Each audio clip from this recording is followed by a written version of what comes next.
And now it is time to determine who will be the final two to move up to the main stage of MSI. Hello, welcome to the kimchicast for day 5 of MSI 2024. I am your host, Box Kimchi, as always. And, Betty's on the cast, and they're celebrating him finally arriving in China. 2 matches today at hand to get through, and we'll get it. PSG Talon take on FlyQuest in a rematch of the first group stage round, or I guess the first group stage pairings, to determine who will be the last team from Group A to make it to the main stage. And then GAM beating Loud yesterday and advancing to a rematch with Fnatic. So we actually have 2 rematches today as we are into the draft. If you're wondering why there's no kimchicast yesterday, I got suddenly busy on Friday. Had a thing yesterday. It went really long, actually. We took so much longer to get back than we did. And by the time I got back, I realized that my recording would have finished at like 9, 10 o'clock. I have family over that I don't want. And we had people over, and I didn't want them to hear me screaming more than I usually do. So, sadly, did miss out on PSG versus Estral, and it's really sad because I did want to cast Estral's games, even if it was them losing ultimately. And I really wanted to see Loud versus GAM. I thought there was maybe a chance something would go down there, but it is how the cookie crumbles sometimes. Life happens, busyness happens. So, sadly, no Estral, no Loud GAM, which I thought would have been a really bloody match to watch, as all of the South American as both of the South American teams have lost their spots in the main stage now. But back to the matches at hand. FlyQuest not insta-locking, but first picking that Varus, and PSG looking to clap back with the Senna Kench. We saw it before. We've seen it a couple times, actually. We've seen it from T1. We've seen it from PSG. If they do go with it, it has a very high success rate at the moment. And it's just really easy to execute with, especially, or not, yeah, it actually is really easy to execute with. You do need a support that is very capable at farming, which a lot of the supports now have picked up on the Kench pretty easily. It's been about 3 years of this, so they're used to it. But Senna is another one we've been seeing, at least I've been seeing, particularly in Latin America. A lot of teleport Nautiluses. I do think Woody is better fit. I just remember Woody more for his engaged champions than I do for his Kench. And I think this is actually a much better pick for Woody specifically. And that might be tough for PSG to deal with, but they'll have to find a way around it, of course, as gotta win what you're given. And Renata Varus, very good bot lane pairing. We've seen some great Renata play throughout this tournament now. And PSG, or not PSG, and FlyQuest gonna have Busio live up to that kind of standard right now, as Masu has not struggled this tournament to get going, but has rather not been the shining star of FlyQuest, as there is the shining star of FlyQuest, Bwipo, locking in his Urgot. It was banned against him by T1, or is banned by T1 against him, and it is a core reason why T1 really couldn't get anything going in that series. They didn't really have the strong topside that they normally had throughout the PSG series. And it's just going to be Maple back on the Azir again. Okay.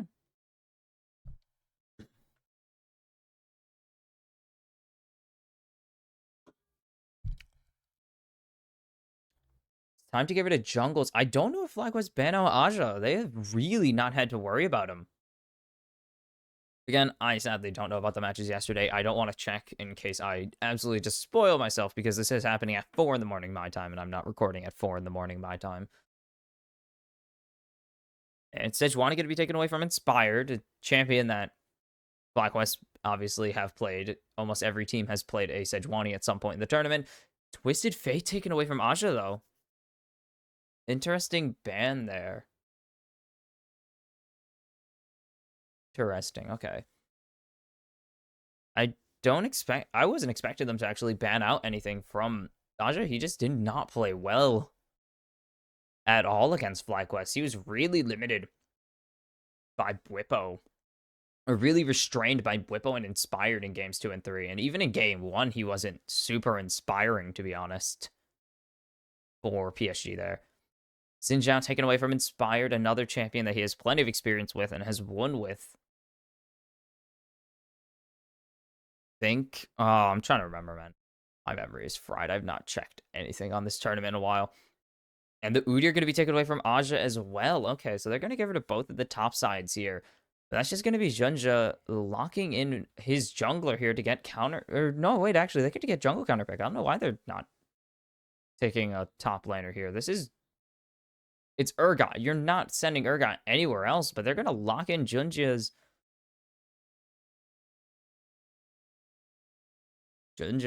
going to get the Viego. And Jensen, no Oriana, no Talia, and no Azir on the table right now. And Ari was taken away by his own team. It's going to be Inspired locking in first here. Going to get the Maokai for himself. Get some really good engage on this team with him in the Renata. And Jensen. Tristana would not be a bad pick here at all, actually. It really is going to revolve around a range matchup. Because Maple has the Sand Soldiers and Windows Key. And Trist would be interesting, but it's going to be Hui. Okay. Hui, I do like the Hui here. Still really adds a lot of DPS, but adds a bit more utility if they need. Of course, with all of his disruptive CC spells. I don't know what they're actually called. I should know what they're called. You could imagine I should, but not going to happen. And Aja going back to the Rumble. It did not work out in the first series. My goodness, did it not work out. He was very stuck in the lane swaps and could not play around it. And we'll see.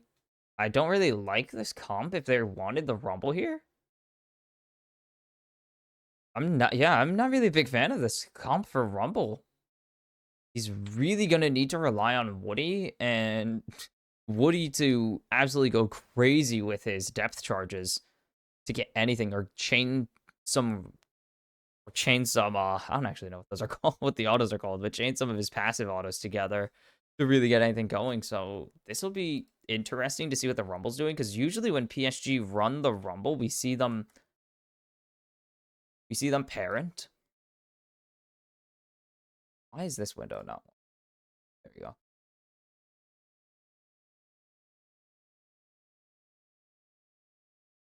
But we usually see them paired with something like the Jarvan, which they love playing. They do like playing the Jarvan quite a bit. One of Junja's best champions at the moment. Or not even at the moment, just over the course of his career, one of his best champions, of course, is the Jarvan. It's been hyper efficient for him. It allows him to get really good ganks off. They're not going to have it here, though. They aren't really considering it. It's not the best jungle in rotation, but with the Jarvan, I don't know why they aren't going for it. And because of that, I actually think they have a significantly weaker comp, even if they do have a really good bot side. Still a strong jungler and a really good mid laner, both in terms of champion and player. But I don't like the Rumble pick. It hasn't performed this tournament yet for them, and there's no real situation where I think it's going to have that pop-off moment, honestly. So this will be interesting, to say the least.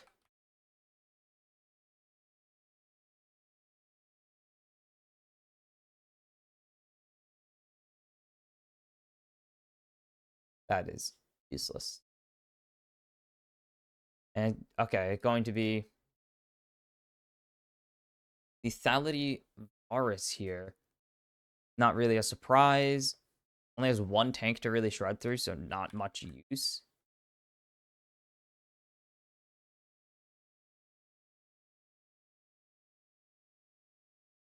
And lane swaps. And this is where Aja really struggled.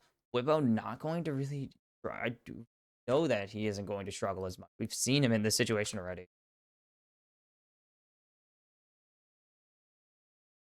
And because they aren't going to really answer it, it seems. No need to. Well, they have answered it, obviously. Aja is just gonna lane like nothing's changed. But Bwipo is just gonna be willing to sacrifice his XP here. This isn't a terrible matchup for Aja to be in, but he doesn't know he's in a lane swap yet. Now he does. Good. Good Electro Harpoon, even if one misses. But he's just gonna get zoned off the minions. And he's just gonna rotate. He's just gonna go help Junja with his first camps. Maple going to get traded hard. Just chunked out right there. Absolute W's for Jensen right now. Incredible severing bolt there. Okay, Junja got the, or they have the ward down from, I believe that was Jensen's ward actually. So. Sorry, my brain is lagging right now, but they got the division, so they know where Junja's pathing from. Aja going to get away from the handshake, still gets hit by the loyalty program, which is a weird name for that ability, but whatever. Woody going to drop cannon. As Woody going to demolish this turret, is fine with tanking whatever Bwipo's throwing at him, really. The issue is Woody can't really afford to drop cannons for his own economy. As Inspired's coming up to top lane, but Woody, really quickly before Inspired comes in for this gank, Woody doesn't have or Betty's executes there, so it's just going to be really bad. Aja is just dead here. There's no way he survives this. There's a bailout. They have the handshake, but here comes Maple. Or Woody. Oh, geez. Sorry, I just assume. Betty should be fine as long as he doesn't get too close. He should be fine here to function. As long as he doesn't get too close to Bwipo to get flipped, he will be able to just walk away and outrange Bwipo. Bwipo got one of the shortest ranged, quotation marks, of ranged champion. He's basically a melee champion. Basically a melee champ. The range he plays at, but as a gun, counts. What are you going to just be up here catching solo space? Betty's rotating out. Betty gonna rotate over to Jensen here. Okay, gonna get hit with the piercing shadow. Not piercing shadow. Piercing darkness. But Betty just gonna back up Jensen a little bit. Is this gonna be a plating drop? No, not enough. Not enough minions. So, plating's still available for Busio and Masu when they get back up to land, unless Woody lets this wave crash into him, which he can't do fast enough, so he's actually got to push this out.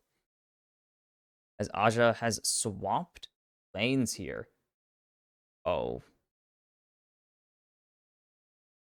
Courageous Giga Guard. Oh my goodness, Aja. No. He's so low. He's not supposed to have this little AP. He's supposed to be able to back and buy at least. Oh, Busio's here actually? Hold that thought. Busio not going to be able to do much of anything, even with a handshake. Jensen has one spell in him at most, so nothing going to come of it. Really just to scare Maple a little bit, delay his recall. But the wave has been reset, so no worries. Junja going to be spotted out on Drake here. Ward went down, so they know something's up. Busio and Woody, they're going to get the jump onto Busio here. Heal coming out of Masu, and that is, or well, heal coming out of Busio. And PSG should win that trade, but that is a lot of damage. Poof. Lot of value on Masu right now with that serrated Dirk already finished for him. He's going to take out half of Betty's health bar instantly before anything's happened, and Busio's just going to be able to heal back up with the potions. Betty does have still have a potion and 3 biscuits. Will be fine in lane as well, unless he gets caught out. Inspired, starting up the Void Grubs, has really good clear on it, as Maokai knows that Junja already took the Drake and that there's no threat.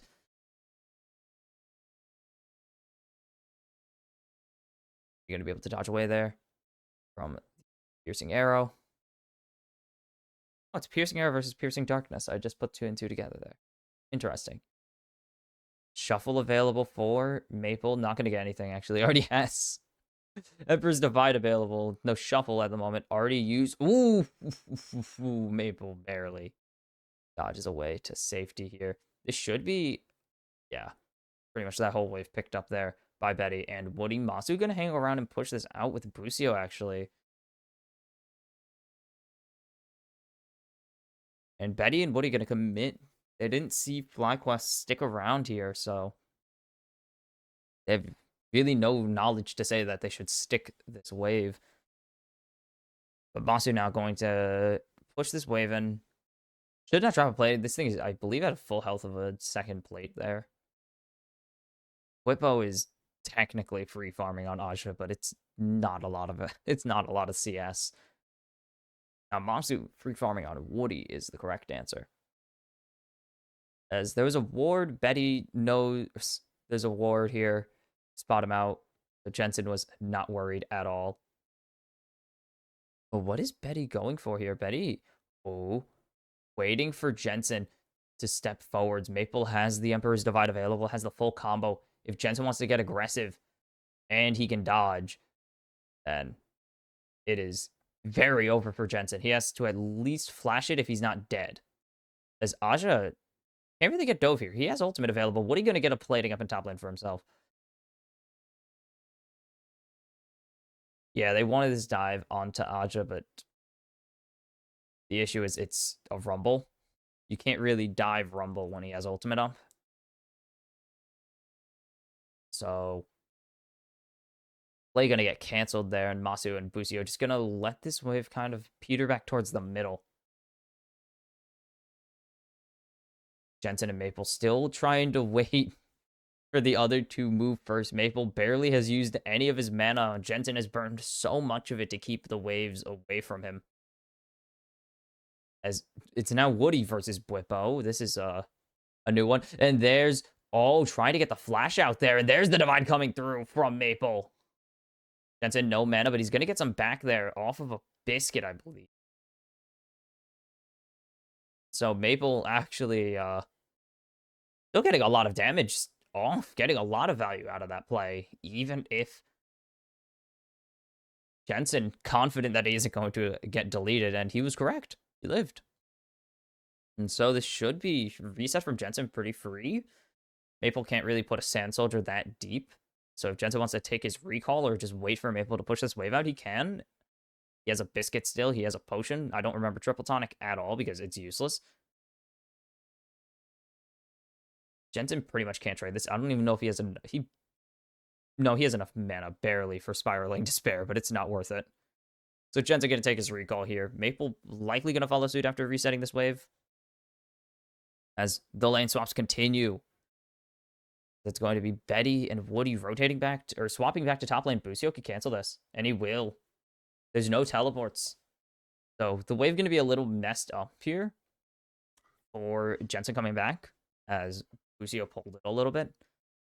But Maple, no teleport. And so he's going to get back to lane slightly slower, and that's going to give FlyQuest push here in the push for Drake or second Void Grubs, which FlyQuest only needs one of, so they can even steal it if they want to and just ignore.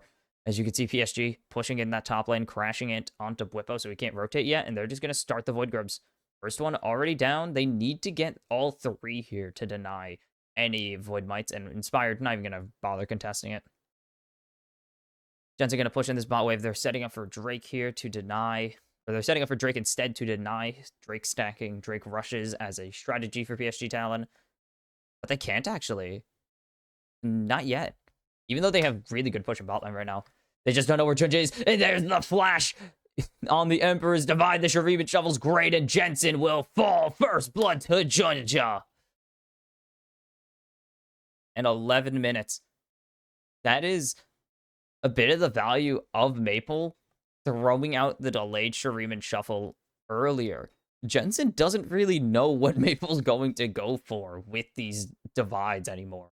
He went for a fake Shuriman shuffle into a divide. He then goes for a full send Shuriman shuffle. And then Jensen can't flash into his turret because he either hits the wall, or if he gets over the wall, he's still getting destroyed by Maple, and Junja's in his face. Drake was started. Okay, it was by Vasi, though. And so the fight over Vision between Busio, Betty going down right now. They pretty much have everything here. They have Woody's teleport if they want it as well, but they need to throw down the equalizer if they want this Drake, and they won't even contest it. They're going to just give it over. They have no positioning. And you can see Whippo came down. Woody's just going to keep taking these turrets. Keep taking these turret platings up in top lane. So, yep. Jensen thought he was going to be able to block a great flash there by Maple to dodge away from the fear, and then Junja just able to keep the fight going. Finish off Jensen. 2 flashes for 1 is not a great trade, but when it's 2 flashes for 1 and a kill, I think it's pretty worth it. I did Betty flash. Did Betty flash for the root? Okay, so that's 3. As Busio spots out Junja. Not going to go for any steals. I would have just threw a loyalty program at him, see what I can get.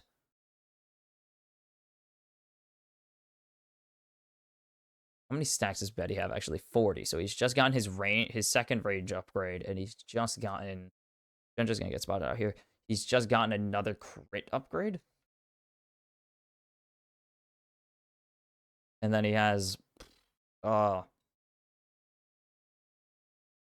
no 3/4 of... No. He has about 30 extra AD right now. 31 extra AD. Or so, 33? The math is somewhere there. Like 33 over 44 is 0.75, I believe. Check now. 0.75. Yeah. So he has about 33 extra AD right now. On top of what will be an opportunity, actually. Not an Umbral Glaive first, which is usually what you see out of Senna support, because you want the extra... Oh, you want extra ward clear because you get it so good. It's so easy for you to clear wards, so why not? What are you going to tank up these saplings? So very well played. Very simple, but yes, good play. As Junja going to get spotted out on the control, and Aja's dead. Here goes Bwippo. There's the ulti. Connecting, and he's just sandwiched. He's dead. He's going to ulti this wave. Aja overcommits everything in that play right there. And in the end, he just gets, like, 4 minions. There's the Nature's Grasp out, and it's not going to hit anyone. So even with all that, because Whippo teleported to the bot lane, and there's no response available from Jensen at the moment, PSG going to fully take control of this top side. They're going to trade this tier 1 for the tier 1 in bots. Actually, they can't. Whippo just doesn't have the damage yet because of the minions. He will get it. Unless Aja wants to teleport, but he's not answering this. He has no ultimate, and there's no reason for him to actually worry about it.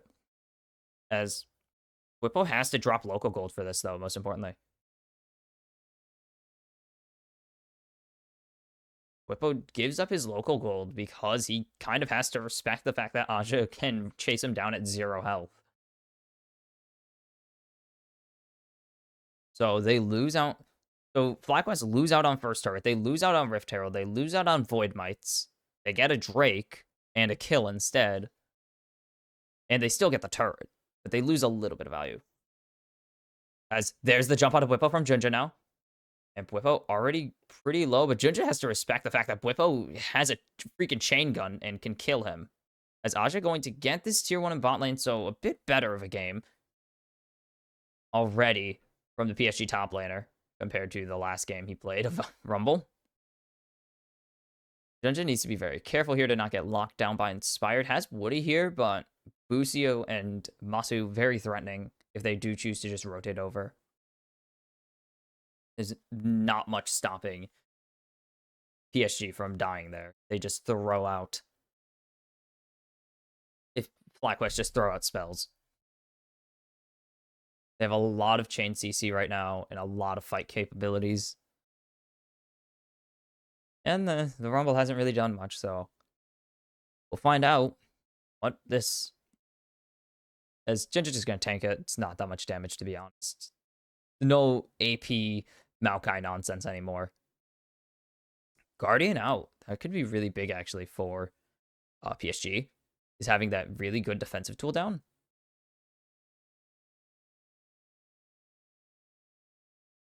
So, are they going to drop Herald here?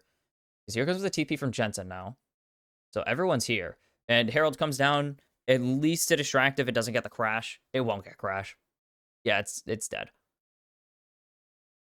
Very dead, but they just want this Drake right now. And they are in a really good position to get it. Inspired. Going to throw down the Nature's Grasp, but everyone's just going to fall behind Woody. And there's a great depth charge. And that's a 5-man equalizer, but they're going to lose one. Woody gets shredded to bits by Bwipo there. PSG don't get a single kill there. They get the Drake, but they have to surrender Woody to Bwipo, and that is not good that Bwipo has 2 kills right now. He's been the carry. He was the carry the last time we saw them face off against PSG, and he's continuing to be the carry. So they get all of it, but they have to give up Woody a lot. And there's just not enough damage yet to shred through everything Inspired has. And Jensen, and to deny Bwipo damage, and Busio shielding. It's just a lot of things that PSG can't get through right now. But there's Aja going down. Junja is surely to follow with Woody. Junja actually going to be able to escape, and Woody going to get handshaken backwards, but there's the 3-man Emperor's Divide from Maple. It's a 3-for-0 flip from PSG. Oh, baby, that went so poorly until it doesn't. What a teleport from Maple. And this one's flipped upside down again as it's PSG up 2,000 gold now on a great gold swing in their favor. Holy cow. That play was going terribly for them. They were so close to losing out. As there's the Nature's Grasp to try and stall the wave a little bit for Jensen to get back, and it should actually. He has such good damage on AoE that PSG just have to give that. And they will save their mid-tier 1 for now. Betty, nice jukes. Aja way out of position here. Doesn't know that Bwipo and Busio are here, so he just gets juggled. And he gets some good burn damage down. And that is what matters. Junja flashes away, barely survives. It's going to be nice. Woody is tanky enough that it doesn't really matter if they keep throwing things into him. He's farming. He has damage. And then the bailout already used. 3-man Emperor's Divide. And that is a lot of money. As there's the Emperor's Divide. Or not the Emperor's Divide. The Equalizer going down right there. The tower will fall. And that's the Fear Beyond Death going. A great flash from Bwipo to get a 3-man Fear. They're trying to keep the burst going, but they're just going to burst down Bwipo instead, and he's going to go into the bailout, but he's not going to be able to survive it. Now Masu needs to run away. Busio is going to die to the turret, but he's going to be able to flash away, actually, with the shield. But there's the Heartbreaker breaking the heart of Masu instead. Inspired. So low is he going to be able to survive? There's the shield, but the Blade of the Ruined King will find him. It's a triple kill for Junja, as PSG are just pulling this one back from the great beyond. And he's hunting for the quadra kill on Jensen. Not going to happen. They're just going to take the tier 2 instead. And PSG have outmaneuvered FlyQuest in this mid-game entirely. 5-0-2 on the Viego. This is just unreal from PSG Talon. FlyQuest played so well.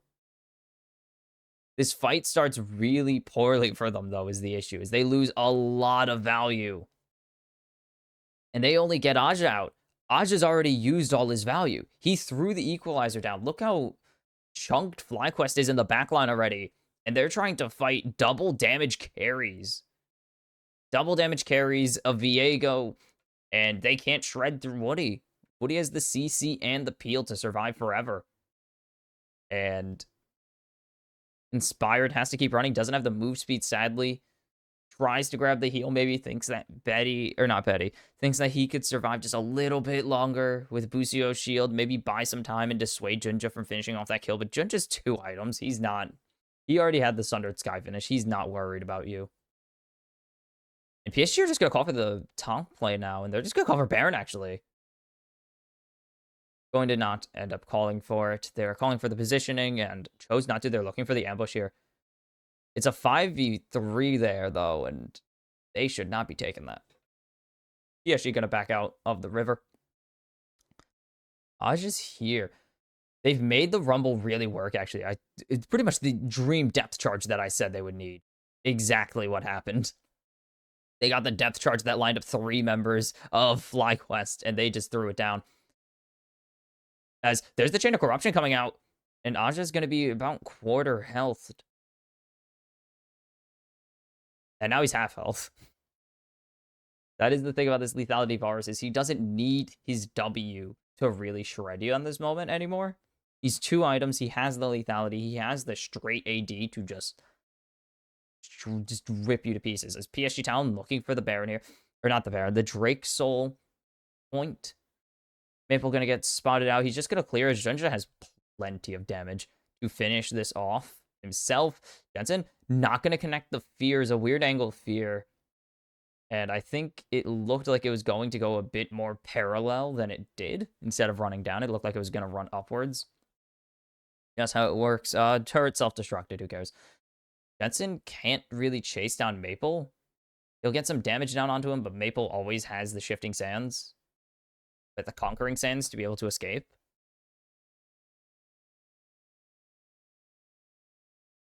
So PSG just able to kind of do whatever they want right now. They have a very safe side lane as long as Bwipo keeps pushing in the top. Aja, whatever lane Bwipo pushes in, Aja's just going to have to answer that one. He really can't afford to go out on his own right now. He's pretty weak. And then Maple's just very safe. Betty's going to keep pushing in mid with Woody. And Junja's just going to kind of hover around wherever he needs to hover, clear out camps, but also threaten for kills. As PSG continue to look at this Baron like it is completely theirs. They want this Baron, and nothing is going to stop them right now. But can't just go in there and grab it. They do actually really need to have an advantageous position for them to be able to go for this. Maple needs to be careful. He doesn't know that Inspired's here. Now he knows Inspired's here.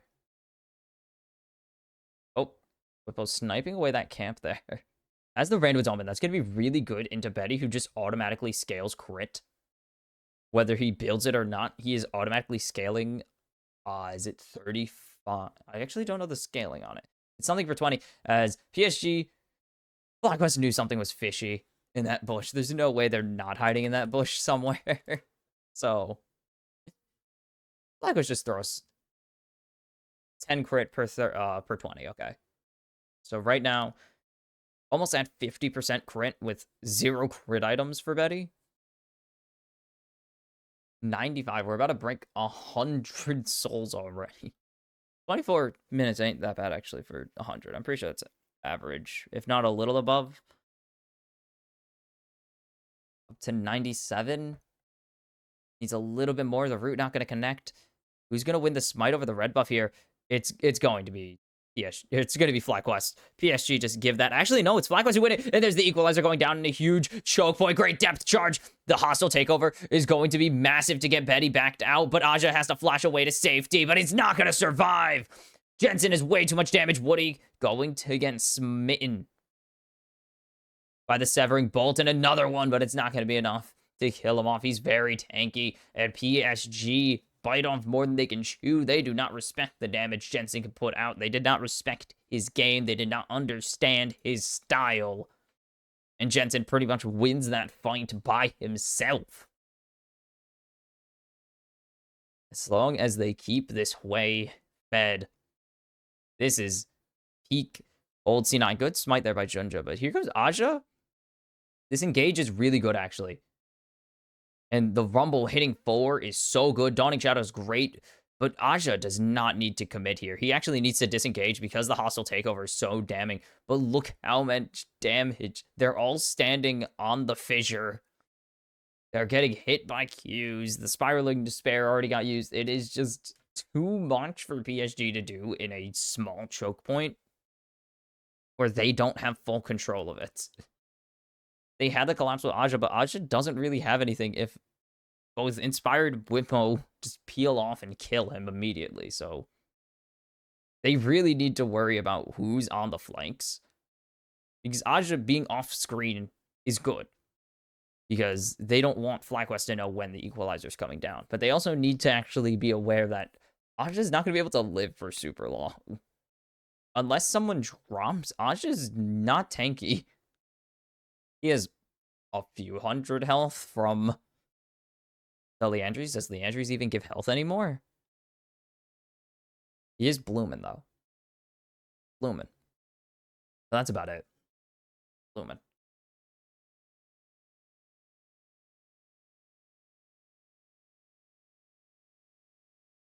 Ooh. This Varus can be really dangerous. It's already been very dangerous. It will continue to be dangerous, is I guess what I'm saying. Ooh, Sterix Gauge, though, for Junja.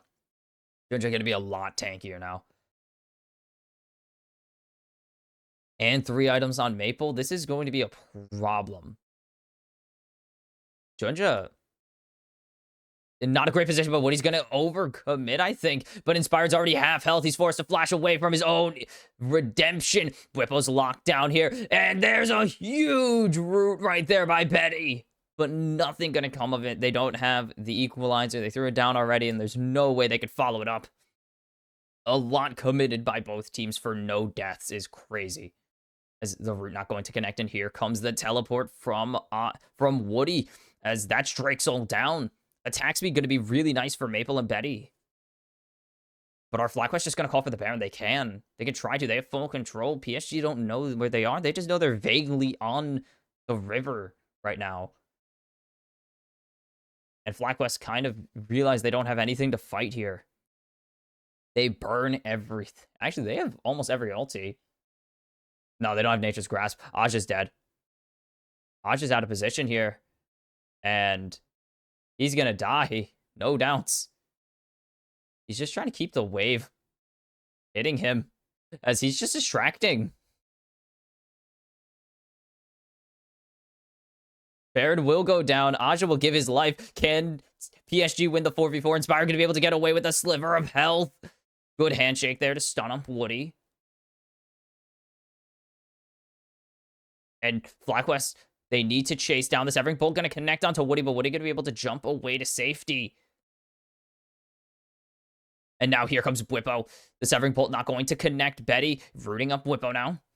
Junja needs to be careful. He can't really afford to overcommit right now. As the Fear Beyond Death not going to connect with anyone. And 4 members with Baron is huge. They need to be very careful. The eye is down from...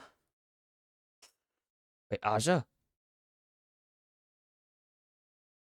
Aja has a chance to come back into this fight. Is Whippo getting shredded right now, even with the Radiant... With the... Not Radiant Virtue, Randuin's Omen. There's so much damage. Where's Aja coming in? Aja's here. Inspired's back, though. And there comes Aja. He needs to burn down Whippo, and he's going to throw down the equalizer out of 2, and that's Whippo into the bailout. Whippo needs to kill off Aja, but he won't, and it's Betty picking up the kill there. And FlyQuest need to continue to peel back to avoid the very scary guns. As there's the flash from Betty to pick up another soul to get some extra damage. Woody gonna hook under the turret. He's gonna get Chain of Corruption. But it's Junja tanking the turret. As there's Maple, he's gonna pick up the kill. He's gonna pick up the double under the enemy turret. PSG are manufacturing their own insane, weird plays that probably shouldn't be working. But that might be enough to take game 1 here as it's 3v5. 2v5, sorry. They still haven't gotten Whippo back. 2v5 for quite a while. Do they have enough damage to finish off this turret is the question. Jensen really good at clearing out these waves. And the answer is PSG don't. And instead, they will have to settle for a second dragon as everyone dodges away from the Nature's Grasp here. But will they be able to get this inhibitor? They will be able to get the last inhibitor on the tail end of the Baron. They still have about 50 seconds, though. And everything is going in PSG's favor. This is just game 1 all over again from the previous series. It was very PSG-sided. And it's going to be on FlyQuest to answer But this game ain't over yet. But look at the damage. Busio and Masu can't really afford to stick around. They need to start getting out because Aja's on the way. They know Aja's here. And so Bwipo kind of just has to give his life by default. He doesn't have much of a choice. Great equalizer. Look at Busio's health. He's so low. And then Maple, because PSG just keep the pressure on, they're just stalling recalls here. They are just wasting as much time as possible for Maple to go over the wall here and just pick up these kills. He didn't even need a flash. That was Busio's flash, I believe, that was burned instead.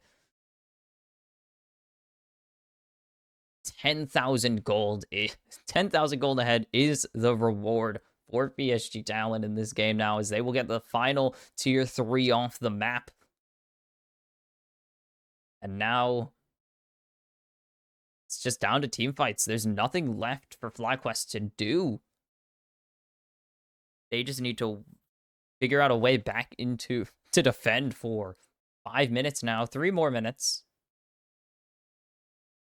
And just to survive this, there's at least not a Baron against them, but it's not really a silver lining. That's a pretty bad silver lining, honestly, as there are supers in 2 lanes that they have to worry about now. So it's going to be really hard to actually answer these, because it's so easy to overload one lane in particular. With the supers, they are going to start really, really stacking up. But Aja forced to flash away from the Nature's Grasp. It's something. But they have to surrender the tier 3 and bot lane now because of it. Woody willing to tank the eye if he so needs to, as Maple just going to lay out some damage. Inspired's half health. Jensen is so low. The Dawning Shadow going to bring him even lower. There's the equalizer on top of it. They're forced to use a heal. They're forced to use the shield and the redemption on top of it. And PSG are knocking on the Nexus. They're looking to eliminate NA's number 2 seed, or put him on the ropes at least. They're not looking to eliminate him yet, as the disengage is their 3-match rematch shuffle, and that's the books for game number 1. It's 3 for PSG, and that will be enough. They're not going to greed for the kills. They just want the win.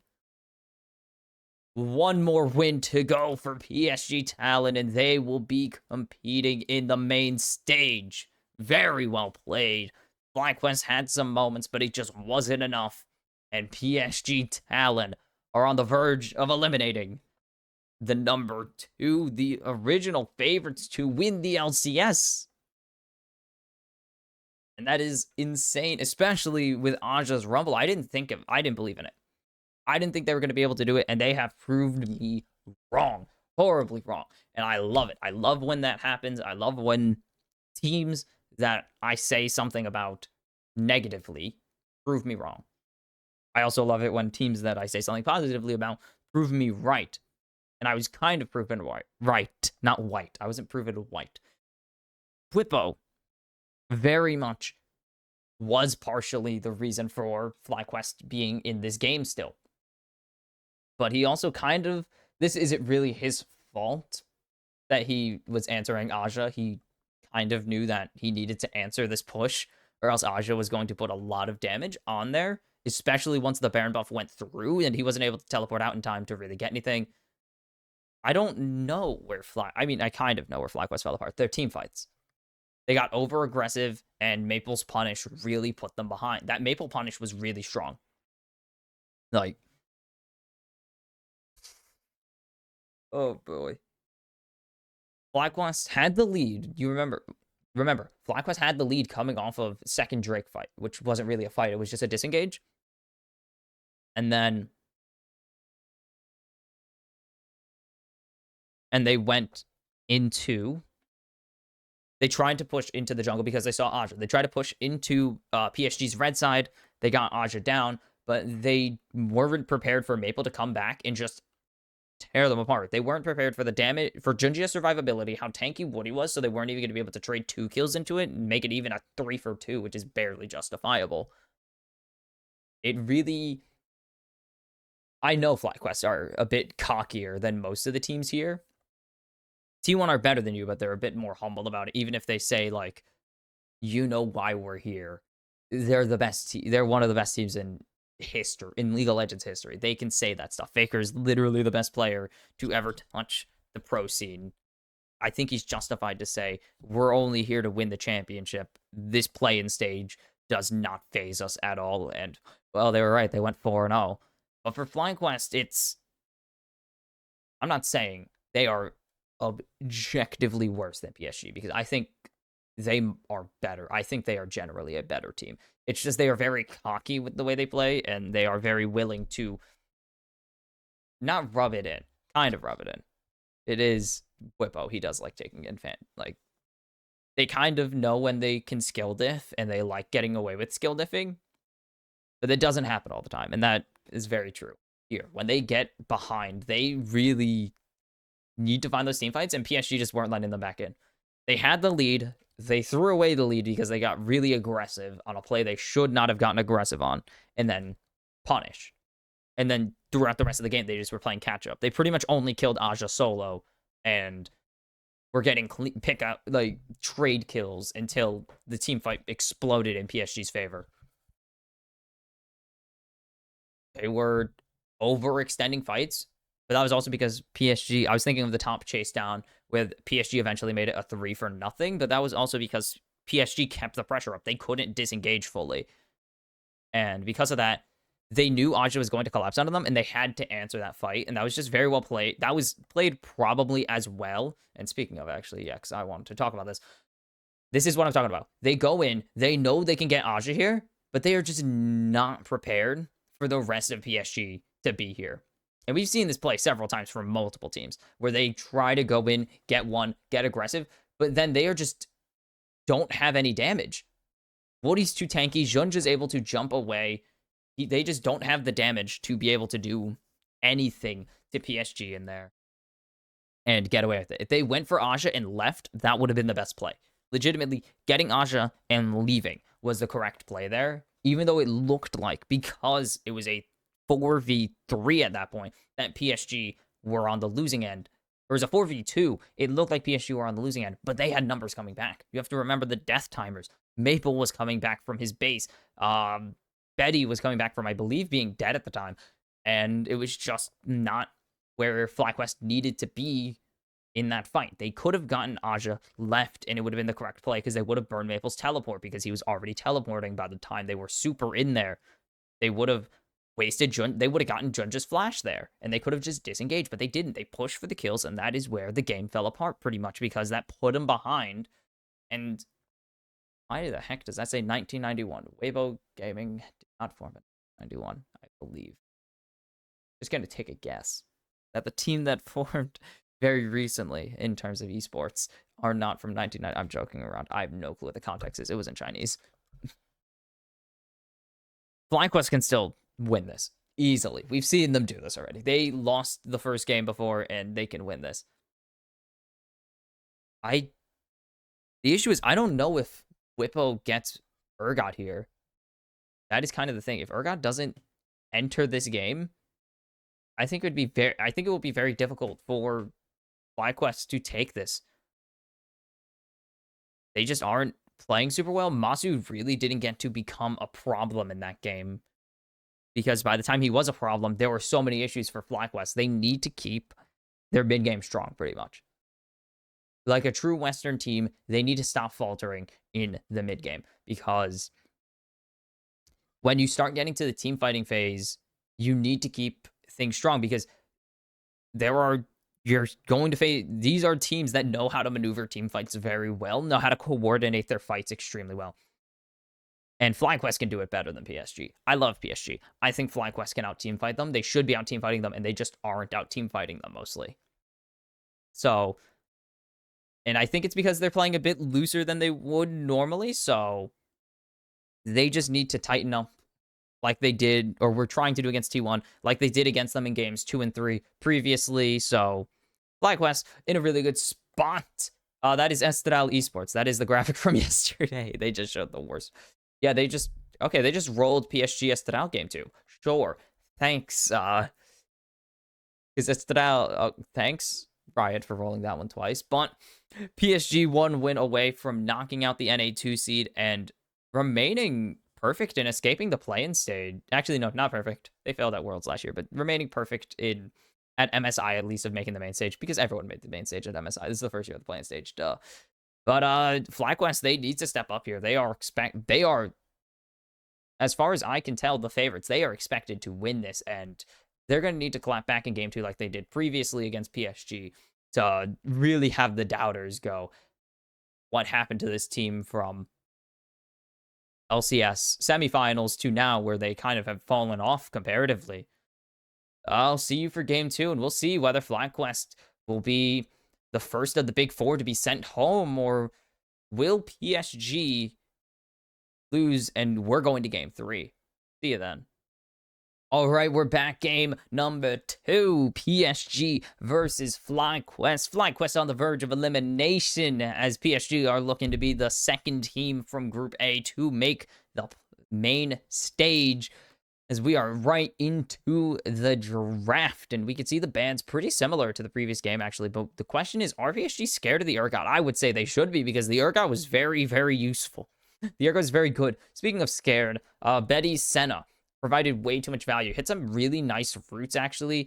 Gave a lot of utility in the speed as well. The speed and the stealth that comes with the Curse of the Shadow Isles. Curse of the Shadow Isles? Curse of the Black Mist. A lot of healing and, again, more utility on the Senna. And most importantly, that Dawning Shadow. They could not. FlyQuest were torn apart by the Flying Shadow. It hit them so hard, and it was providing so much value for PSG in terms of shielding and total damage output, that getting it off the Rift absolutely justified. And they're going to actually take away Maple's Azir. I was going to say Maple's Jensen. That's not how that works. They took away Maple's Azir because of how good it was last game. It pretty much won PSG the game on 2 separate fights, and absolutely fair to say, if we just get him off of Maple, or not get him off of Maple, get him off of Azir, what can we do to this team? Because he is their coordination. If we get rid of a lot of playmaking options for Maple, can PSG play around it? And we're going to find out, as they are giving Maple the Space Dragon.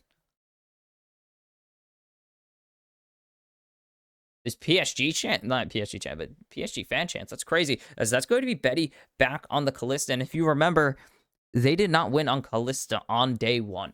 They took out the Kalista, I believe it was games 2 and 3 against FlyQuest, and they did not win them. And that is the case. And yeah, Mazu going back to the Vars would not be a bad option at all. He played rather well for the situation that they were in. He did a lot of damage. It's just they didn't kill anything on it. They need to set him up in a position to actually kill things. And Busio on the Nico is huge. The team fight potential for FlyQuest this game is now just unbelievable. It is so strong. Azir and Nico combined, very strong.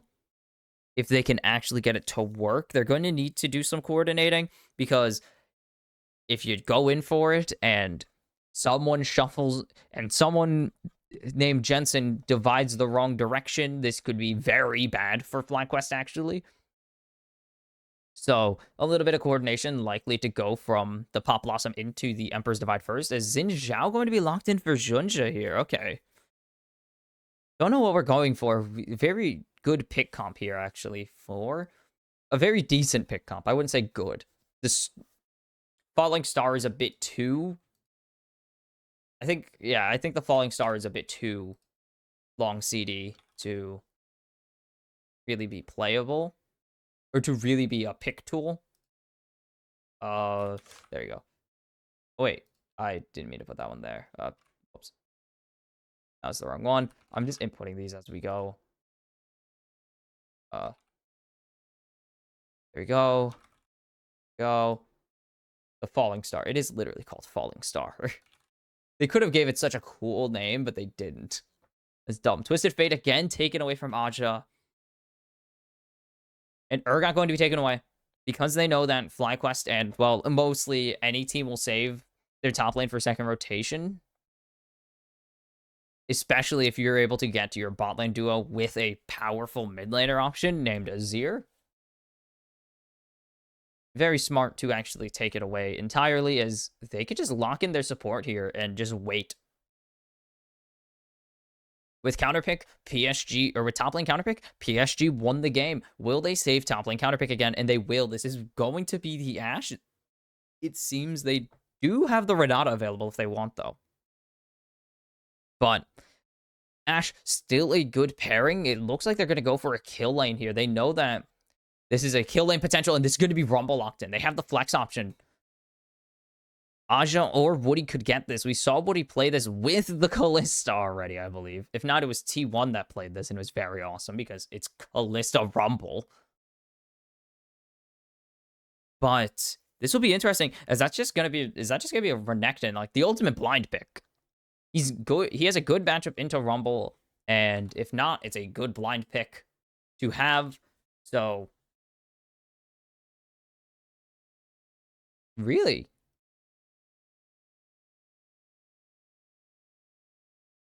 Fair enough. Okay. Sorry. I'm hearing Vedi explain why he doesn't love the engage when I detailed the engage potential of the Pop Blossom into the Emperor's Divide. Very good. And I think actually that does help it a lot. I think the Viego Renekton 4/5 really does help.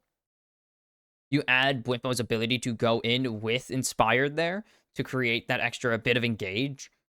They can get in there and lock down a target if they want to just focus it. A bit of a wishful angle on that engage, but you get it. I can see where they're coming from, at least on the team, as it's going to be Rumble top lane. This will be the Ashe support. So they will be fine with putting this into the top lane. This is a squishy game. There is no tank in this game. The tankiest members of this game are going to be a Renekton, a Sterix Gauge Renekton, Sterix Gauge Viego, and likely Titanic Xin Zhao. This is just going to be violent. We've seen this draft. We've seen these styles of draft before from the likes of TES and Loud, and that was just violence. Just repeated bashing and just hitting each other and seeing what happens. And so it almost begins. And I like both drafts. I think both drafts have their strength. I do also think I mean, okay, we could go side by side here. FlyQuest, really good draft. They got some nice, more consistent engage compared to the Divide and the Pop Blossom in the Spectral Maw and the what is it even called? The Ruthless Predator of Renekton.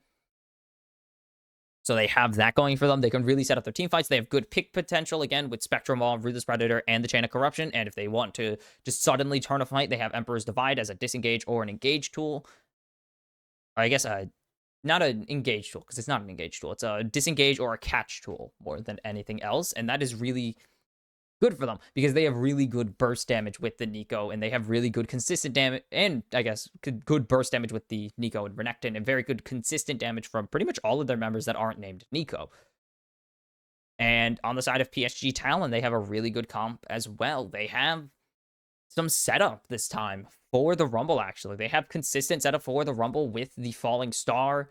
They're going to have really good damage from pretty much all of their members. Even Woody is going to be putting up some good damage numbers this game, so they're in a really good spot as well. It's really going to come down to who executes their game plan and who's going to deny the opponent as many opportunities to execute their game plan, because you can see no lane swaps. They are committing. Renekton would do miserable in a lane swap here.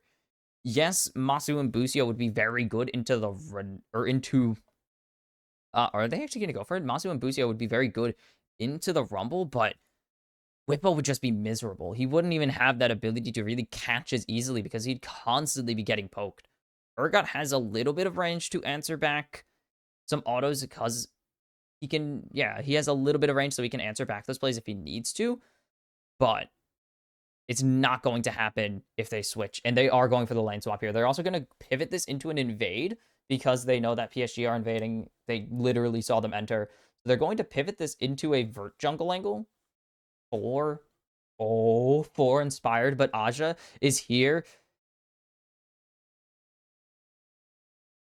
You started Electro Harpoon. You start Electro Harpoon pretty much no matter what here. Especially if you're expecting something to happen, as Maple just going to lay down some damage. Bwippo's starting up the Raptors for his jungler. This should just be a pretty simple vert jungle angle for both sides. As Aja's coming down to bot side now.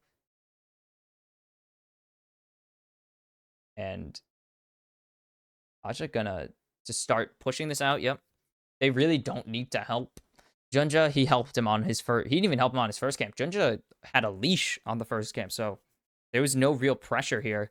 And instead, it's going to be Woody Betty on the level 2. Aja going to snipe some of the XP, going to grab himself some plating gold, but pretty much just surrender all his CS. And instead, we're just going to see double 4-mans. Inspired coming to snipe this turret gold would be very detrimental to the entire team. Because they can get down about 2 or 3 platings here before anyone has to answer because they have another wave coming in. And you can see this, yeah, double proxies. This is kind of the thing with this meta, is that the lane swap it's very boring. And they're actually going to surrender the platings to Bwipo. They're going to choose to answer. Interesting. Aja can just get out.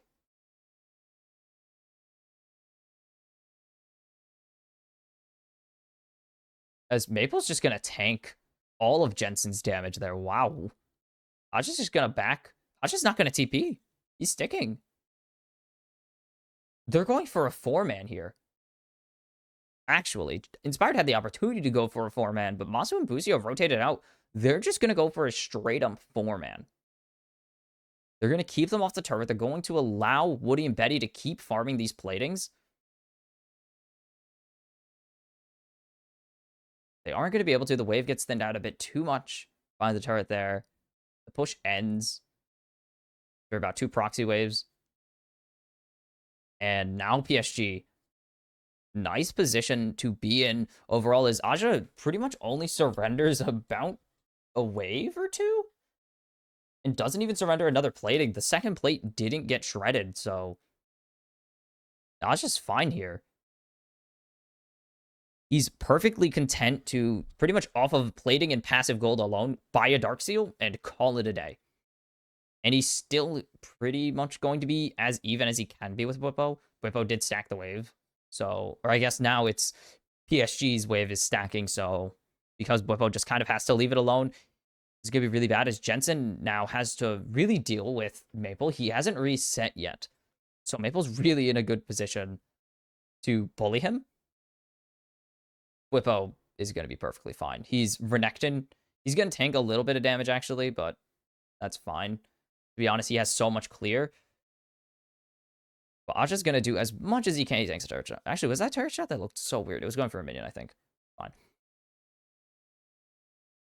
Jensen can't afford to play in the range of his Sand Soldiers if he wants to hit Maple, which is really brutal. That's not what you'll want if you are. If you are the Azir here, that is kind of the thing you don't want. You want to be able to trade your opponent, and you can't really trade your opponent if when you're trading, he just stares at you and you die. And oh, there's DMs going out. Oh no.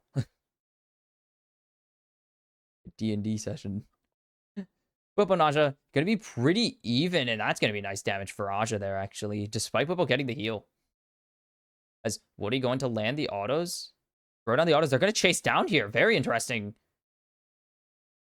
They're going to try and get onto Buzio. They're going to pop the heal, actually. They're going to trade the heals. Masu dodge that? Damn. Insane dodge right there by Masu. It's not like he tanked anything extra for it either. He was already tanking... he was already tanking the volley... Not the volley shots. The flurry of arrows. As Jensen going to get jumped on by Junja, and he's just forced Emperor's Divide. And now PSG got this Drake. They know Inspired's up in the top side, already taking the Void Grubs. They're not even going to bother contesting it. The bot lane can't answer. There's no Emperor's Divide available. They have the Falling Star if FlyQuest want to try and even answer them. This is a really good position for PSG to be in. But now, Inspired actually coming up, he can, 1, steal these Krugs, 2, can actually punish Aja. Aja doesn't have ulti yet. As you can see, there's no circles. I didn't even notice there weren't circles until you hit level 6, but there's no circles until you hit level 6, so No circle on Aja and Heartbreaker available. If they keep these waves proxy, they could probably do something, but no, they're just going to back off, reset. Actually, no, they aren't. But Aja has ulti now, so no. Whippo and Inspired should not be going for this, as there's Aja just jumping onto the wave. Aja has flash. He's just going to be able to flash away from everything. That's 2 flashes burned on the side of FlyQuest, and now here comes Maple. The falling star is here. The star, the god of creation, smites you down, FlyQuest. Maple double kill to open this game. 700 gold to the carry of PSG. And oh my goodness, Aja. I was like, maybe he flashes back under turret so they get a lot of equalizer damage, and then I see him going to Maple, and I knew exactly what was going on, and I was so excited. Incredibly huge there, and such a big chase from FlyQuest. They were so committed to getting that. They thought they had him. They invested so much.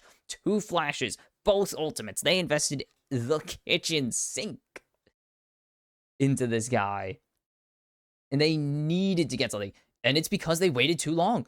They waited for Aja to hit 6, so Aja's able to get this entire wave, slow them, get extra damage down, flash away. The Ruthless Predator never gets used from Bwipo.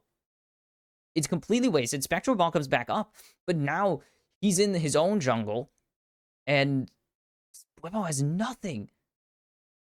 Bwipo waited way too long to use Ruthless Predator there, and Aja just punishes him for it because he's going to be able to flash away. And now, jumping onto Jensen is Maple. He's just going to continue to apply so much damage. He already has the Rylai's because of those 2 kills. Jensen is pissed off at his freaking top jungle if I were him. This for solo queue, you're flaming your top jungle for making you tank so much damage because the Rylai's is finished now. As you can see how weak this turret is because of the early 4-man. George 4-man. As Junja going to keep Masu under turret now. As the Frost Arrow going to, or the Enchanted Crystal Arrow going to connect. Betty's going to pick up the kill with a freak. What is he? With the pierce. It is just called Pierce. Man, we have more piercing abilities. And PSG are in the driver's seat. FlyQuest are going to need to find an angle that is so good they can consistently fight their way out of it. And they punish Masu. Great positioning there by Junja. Knows exactly when to get aggressive. I think that was a recall canceled on Maple. And Jensen flashing, but Junja with a great Crescent Guard to send away the shuffle attempt. And botlane going to pick up this first turret now. And both get away with the recalls. Masu can't get the Chain of Corruption down in time for Busio to come in with this Pop Blossom engage. And PSG are just getting away with murder here. FlyQuest cannot find an answer, and that's not any fault of their own. This is just good from PSG. Masu didn't know Junja was there, and by the time Junja showed, he can't really afford to leave. And it goes so well, they give the kill over to Betty as well, which is very, very bad for them. And now bot lane gonna rotate, or not even rotate, just gonna switch to the top side. They're gonna try and get as many platings as they can in the next 3.5 minutes. They're gonna have Junja hover the entire time. Maple has teleport. They're going to go for the Void Grubs instead as well. They're gonna deny FlyQuest the Void Mites and that bonus damage. Woody already pretty, he already has a serrated Dirk. He's doing well for himself. As there's already an opportunity finish. And so much CS, 8 CS ahead, a wave ahead pretty much of Masu here. Masu should actually be able to catch up now that he's landing into Aja. Actually, he's not landing into Aja. He's landing in mid. Okay. I mean, that's the smart play. Usually what happens when landing phase ends. It's going to be a 3-for-3 Void Grub split. I love that I can see it. It's so nice to be able to see. Scuttle Crab taken. Jensen needs to not overextend here. They know Jensen's here. And now they're going to jump forwards. And there is everything. Great Emperor's Divide to survive. And that's 2 flashes. No, only 1. Okay, that's Betty's flash burned. The poise from the multiple-time LCS champion. As Inspired's here. And they can punish Inspired if he decides to overextend. Even with Jensen teleporting up here. They can't really afford to fight this as Bwipo Needs to be careful. There's no wave. And there's going to be no dive. Great play there from Aja. Whippo's at half now. He was playing he positioned way too aggressively there for it to be even, like, discreet. As PSG just going to start this Drake here. I have so much damage. That's already a good chunk of health. Whippo going to ulti. And there's the Pop Blossom. It's going to find 3. They need to use the Falling Star now, and they will connect with it. But they need to be able to get Betty. Super fed Junja going to go into the Crescent Garden. It's going to force Inspired to Heartbreaker over the wall into 2-for-1 in favor of PSG Talon right now. And Masu forced to flash. Junja going to continue the chase down as Aja going over the wall. And they know where Masu is. Great sidestep again from Masu on the wind becomes lightning. Here's Jensen. Betty puts Inspired so low, and there's a great Enchanted Crystal Arrow to get Aja another kill, and PSG Talon are killing it in this series. They aren't letting the same mistake go twice. Aja, after a terrible first showing against FlyQuest, 2-0-3 in Game 2 after a nice Game 1 recovery. And it's going to be a double Drake for FlyQuest, and for PSG, and it started so well for FlyQuest. Look at this engage. Huge engage. They don't get Betty, but that's okay. But they let the Falling Star get through. So Whippo's just absolutely stomped in his tracks, burned to bits. And then Inspired just can't do any damage here. Masu has to run away. And it's already so big. And now FlyQuest have to try and answer to their own push. Betty barely just doesn't have enough to get Inspired down. And a great Enchanted Crystal Arrow by Woody to secure that kill. Whippo is just getting yelled at. Maple's standing in front of his turret yelling at Whippo to get off his lawn. That's just not nice. That is not nice to Whippo. I feel bad for him. Just the from Maple. Tell him no. Maple's 2-1-2 in this game. Just giving up his first death.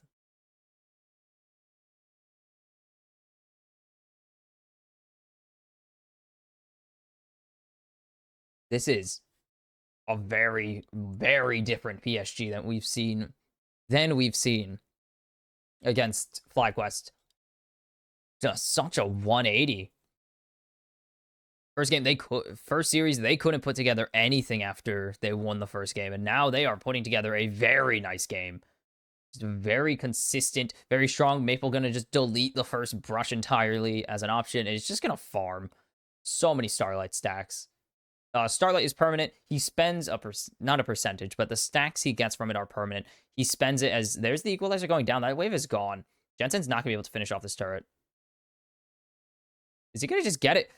As Maple's here, forced to flash away, and now the teleport coming in from Aja. It's already Whippo down. Woody going to get an assist at least. And Jensen will be able to push this next wave out. Tanked a lot. Holy cow. Tanked a whole turret. Tanked a lot of turret shots. As here comes the Enchanted Crystal Arrow. It's just going to get dodged. Very nice there from Busio. As there's the flash in. Is Busio going to be able to get the Pop Blossom off? He won't. Maple picks up his 3rd kill of the game. Aja's going to finish off this top tier 1. And that's just all these sacrifices made by FlyQuest. And now Jensen needs to run. He puts down the Sun Disc. Is it going to be enough? Nope, he's dead. He's going to flash back under the turret, the divide. But there's the wind becomes lightning. There's the audacious charge. But will PSG be able to get out with their lives? There's the Heartbreaker onto Junja. And it will be FlyQuest taking back 1 at least. But now jumping in onto Masu. Masu has no flash. Betty picks up the kill. Maple's drifting away to safety, but it's onto Whippo now. And Whippo and Inspired pull this one back. They have Busio coming in, but there's so much damage. Whippo survives on 1 health, but now Busio is out of position. He has nothing. He doesn't have flash quite yet, and Maple's gonna pick up his 4th kill of this game. Aja takes a whole turret in top lane in the meantime. And this is just so FlyQuest negative. Just such a negative game from FlyQuest. You have a 2-0-4 Rumble, a 4-1-4 Aurelion Sol, and he's only doing this with 1 item. He has no damage, really. He's like 80 AP from Rylai's.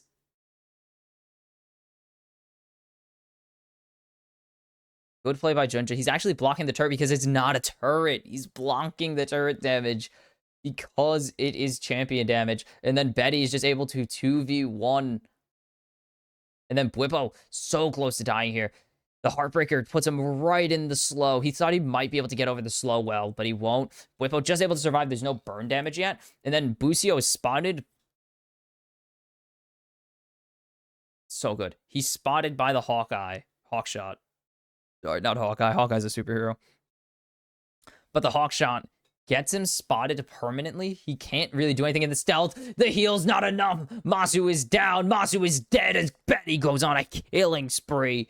And it's looking like it's a not fun time to be FlyQuest. Look at the gold. Look at the diff right now that FlyQuest are putting on this team. FlyQuest are just unable to do anything. PSG are big mad after they lost out on the groups or the Swiss stage of Worlds by 1 game. And they are letting FlyQuest be reminded that Mad Lions caused this, that the pain of last Worlds is why they're so angry at everything and why they are just running through FlyQuest right now. They refuse to be denied any longer. That sounds weird, but I mean, it's true. This is all because of Worlds, man. They were so done that they missed out on the group stage or the Swiss stage by 1 game. Are they going to be able to get this Drake, though? Because now the fight is here. The jump in onto Maple, but he's still going to get the star down. It's going to catch 2. The Divide's going to send Junja to safety as it's 3 for PSG, and the chase continues as there's the flash onto Busio. It's a... Woody's griefing. Woody got griefed right there. Masu will fall. Aja will pick up this. Nope. Woody picks up the double kill as he goes on a killing spree. As, oh my god, Betty. Doesn't really matter. You let 1 guy live, and FlyQuest, the desperation plays are not happening right now. It's going to be a 10k gold lead again for PSG. 19 minutes into this game this time. It's even faster than before. There's not even a Baron on the Rift. Oh, they just got over it, but they will be able to put it. PSG on Drake's soul point now. Aja going to pick up that red buff. Going to take a little bit of damage from Busio, but not really be worried about it. This is absolute domination. The switch has been flipped. And denying any damage there actually is really good. But a good flash engage onto Maple. They know who they got to go for. They're going for the fisting as well. Good job. Good job, Inspired. Knows what the goal is. But sadly, that engage was great. But it just wasn't enough. They get 3 caught in the falling star afterwards. Oh, he thought the auto went off. They thought, okay, Betty thought that the auto was going to go off a little faster, but he forgets that Woody doesn't have attack speed. Woody is not attack speed oriented. He out-damaged Asoul that fight. My goodness, Woody. But again, not attack speed Ashe, so he actually doesn't have the... Obviously has his base auto speed pretty much, except for maybe if he took it in his runes. Betty isn't used to that because he plays ADC, so he's used to his ADCs having attack speed. This Busio is terrified right now. They maybe can catch out Maple here, but Jensen's not going to be able to find a single thing. They spot out Woody, but now PSG have spotted out all of FlyQuest pretty much. As here comes the teleport, the falling star is going to catch Jensen. Jensen forced to drift away. But they already have Junja jumping in. It's going to be 2. It's 3 for PSG already. The fight's barely even began.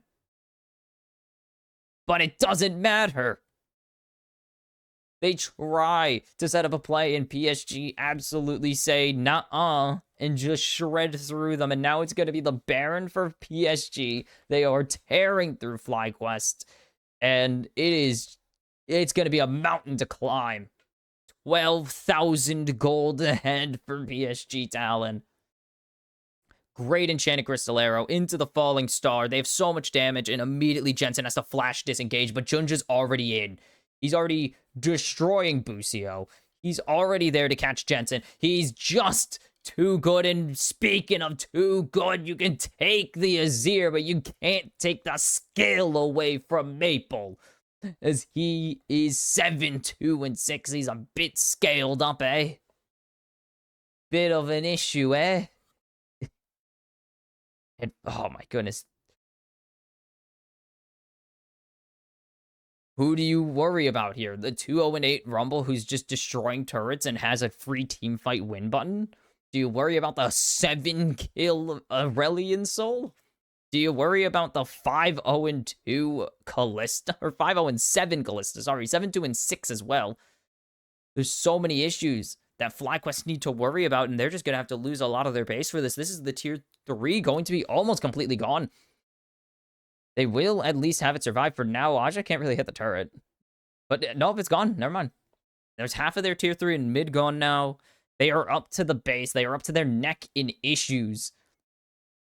As Inspired is going to try to go forwards, Junja is going to throw in damage. Aja can just throw in his ulti as there's the equalizer. There's the Agena Grizzlera. The Falling Star is not going to connect with anyone, but it's going to be Inspired who falls. 35-second death timer, and this is the end, my friends. FlyQuest in the rematch that seemed like it could have gone in their favor, should have gone in their favor. It is not. PSG Talon. Oh, a lot of damage coming out onto Woody of all people, which isn't really saying much, but yeah, he's got to disengage, and PSG will not end it yet, but it is FlyQuest who are shook, who are scared. They don't know what to do. They were not prepared for this. They were not prepared for the 14,000 gold deficit as they are jumping onto Bwipo now. And Maple has the power fantasy going. He is the space dragon. They spot out all of FlyQuest. They're going to try and go for this. Aja does have flash, so he's just going to flash out. PSG have not reset, though. That is the thing. Only one member of PSG is reset, and it's Woody. Maple and Aja don't have teleport either, but the minions are just shredding, so they're just going to stall them out. They're just going to stall out FlyQuest as best as they can. As there's Junja just going in. The Pop Blossom's only going to find one. It's going to be Junja as Aja goes golden instead. Woody's in the backline fighting Inspired. What is this game? Junja jumps onto Busio. Masu's going to get equalized, but I think he's going to be able to survive this for now until Maple comes in with the Dragon Drift. They are looking for someone. They're not going to get Inspired. Inspired going to be able to dodge away, and they're going to find one. They'll find Maple. Betty's putting in so much damage onto Inspired as Maple dies or kills off Masu from beyond the grave. The Heartbreaker will break the perfect game of Betty, but they will trade him in return. But it's a nice chunk of change over to FlyQuest, but it's still only enough to make the gold deficit 13 instead of 14,000. Jeez. That was so good for them. They got Maple and Betty. Those are huge targets off their back. Like, dude, huge chunks of gold. They gave over Masu. Masu's worth like 100 gold. Inspired's worth 300. He's doing a lot. Oh, yeah, Bwipo died. Damn, this fight went on for a while. But it starts with them just trying to turn and burn because they think they know the minions are going to end this game. Oh, Junja flashed out back in. Nice job. I'm kidding. I love Junja, but that was brutal. Inspired's... How did Woody get there? Because he wasn't winning. No, Woody was getting absolutely smoked by Inspired. How did that happen? Oh, that was a good, perfect positioning, though. But Masu's just taking so much damage. Oh, the minions. Oh, get punched, buddy. Get shield bashed. Get Brigida'd. Super Minion was not having any of it. And now it's 12,000 gold behind. Okay, so it's slightly better for FlyQuest. But that's Drake Soul over to PSG. Baron up in a minute and a half. They're not going to have their inhibitors. They need to be very, very aware of what's going on. Because they commit to Baron. PSG can end the game. They have both teleports available, and they're going to keep it that way. So, FlyQuest on the ropes still, and PSG still working. Here comes the teleport from Aja into the fight now, and that's going to be the tier 3 down. The arrow not going to connect. Everyone has vision of it. Busio forced to burn his proto belt. Rocket belt now, I guess. So that's really it. The inhibitor not going to fall. So it's not over yet for FlyQuest. They get the Sun Disc down. Going to deny some siege. As Aja is caught out, but he's burning Inspired. Inspire just doesn't have the damage, and Aja with the overheat is doing so much as there's the Sundis going down. That's going to be the third inhibitor down. And FlyQuest have only one combined turret's health, and they're going to jump in on Busio, and Busio's down now. And that is the start of the end for FlyQuest. There's no stopping it. Dread it, run from it. The PCS arrives all the same as they're going to jump in, kill off Whippo, and PSG Talon avenge themselves as they knock out FlyQuest from MSI and send themselves to the main stage. My squad right there.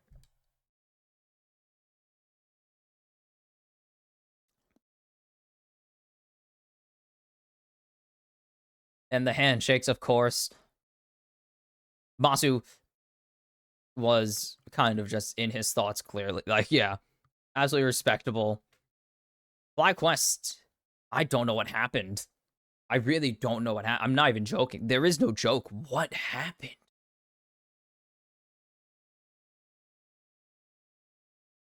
PSG adjusted, and I feel like FlyQuest could have adjusted. I don't even know if they didn't adjust or what.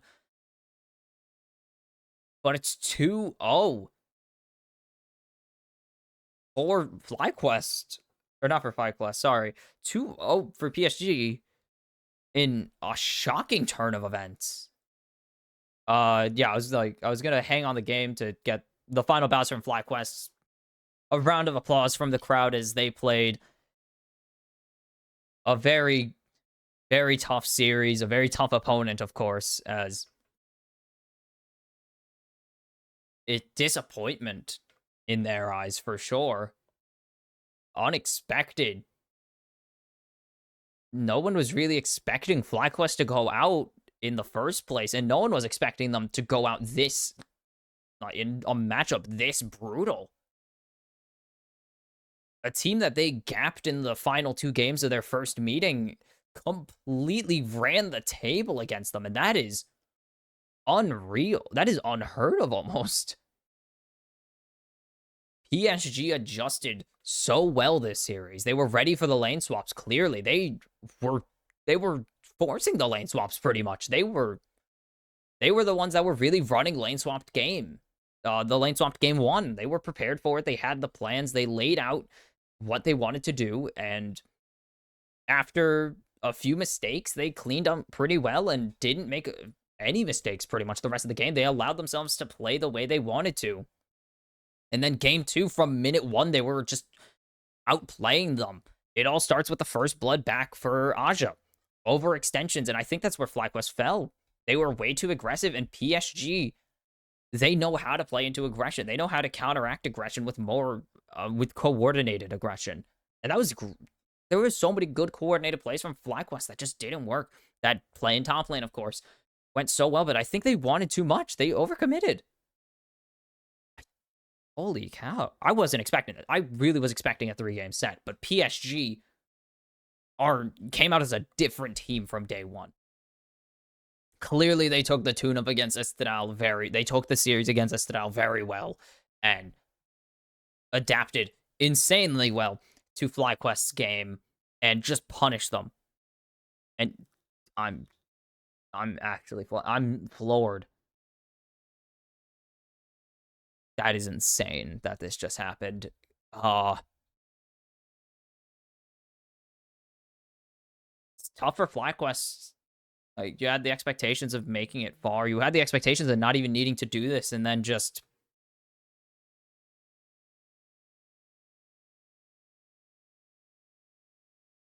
Like, you just had the expectations of not even needing to go to the play-in stage, winning the LCS. That doesn't come to fruition, and now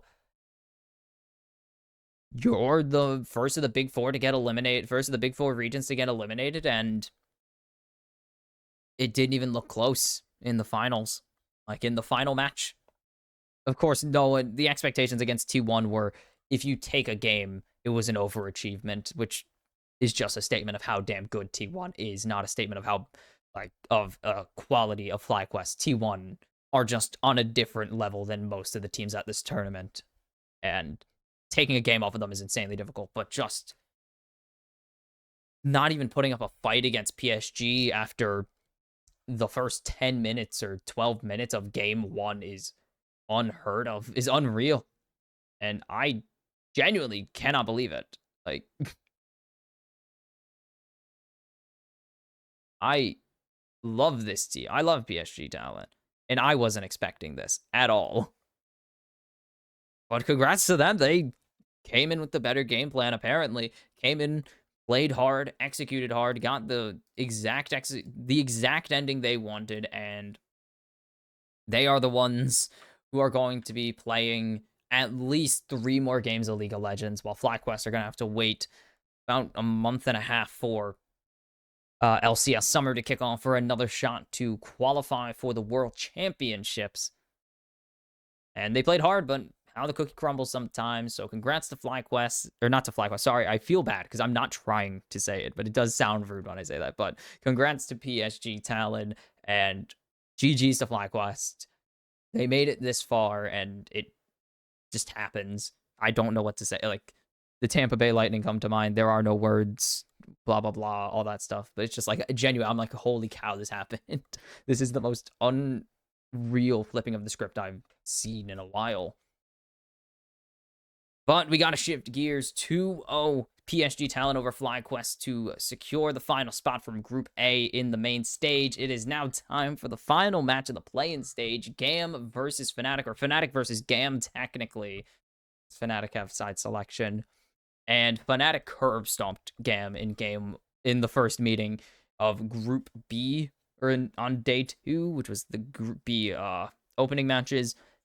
It was a clean 2-0 for Fnatic, and it looks like it's going to be a clean 2-0 again for Fnatic unless GAM drastically change up their game. So will GAM flip the script like PSG Talon did, or will Fnatic continue the smooth sailing against the Vietnamese champions and send themselves to the main stage, unlike their North American counterparts? I'll see you for the final series of play-ins. And it is now time for the final game of the play-in stage. Fnatic taking on GAM. And we are just jumping straight into the draft as Noah will be getting on this Kalista instantly. Okay, good start. When we first saw these two teams, GAM were struggling. They did not know how to function. They couldn't figure it out, and they never really solved the Rubik's Cube of Fnatic, as that's going to be a Varus response and a Kalista. What? Oh. Kalista, that's a very cute, actually. And that's going to be emo on this Talia now. So something taken away from Humanoid, as they remember the time they gave Humanoid Talia. Damn, a lot of problems. But the question is, what are they going to get? We're going to get our first Orianna. Since Faker played it? I believe it was Faker that played the Orianna. Yes, because it was... That's right. Because Estral just kept dodging. Zolciv just kept dodging his shockwaves. And Faker reminded him to not do that ever again by bullying him relentlessly. But bot ADC locked in for both sides, and that's going to be the Ashe actually locked in here. So Fnatic just going to keep giving Kalista a lot of value here. Keep giving tools to Kalista so Noah can just pop off. They give him the Ashe. They give him an Orianna. They just want this big Kalista, big scary Kalista, really. And what is going to be the response here? I imagine it's going to be the top lane lock-in is not what I was going to say. And so Urgot on the Rift for Kiaya. Kiaya has busted out the Urgot before, so not shocking to see this in response, but over the support lock-in is interesting. Could have got yourself a Renata, a Nautilus, a Rel. I don't even... Okay. Interesting to see this. I don't think that was the correct play, to be honest. Not a huge fan of it, but that's going to be Twisted Fate taken away from Oscar. And that is also Nautilus taken away from Elio. So they are going to lose out on a very good engaged support pairing for this Varus. And we'll see if this is a misdraft, honestly. If this is a misstep from GAM later on, if the Urgot doesn't perform or gets countered pretty hard. This is just going to be a massive misstep that is going to cost them, potentially, as that's the Nocturne taken away from Razork here. Interesting. Usually it's teams banning the Nocturne against Levi because of how often he plays it, how comfortable he is with it, but they're going to ban out the Wukong because they don't need to worry about the Nocturne if they even were worried about it. And so is this just going to be, this should just be support with jungle counter, unless they really want ultimate support counter, or there's a really strong jungler. Sedge, Maokai, Lee Sin, the other one that's available right now. We haven't seen Lee Sin in a little bit. And now that it's finally been left unbanned, Levi going to get on it. One of the best champions in the patch right now. A lot of people are very confident in how this champion's going to perform, but is this just going to be a Xin Zhao response? Very good performance from Razork. I mixed up Inspired and Razork. Inspired did not win on Xin Zhao. Razork had a field day in ruining top with, definitely ruined GAM with it, but definitely, I believe, got the game off the top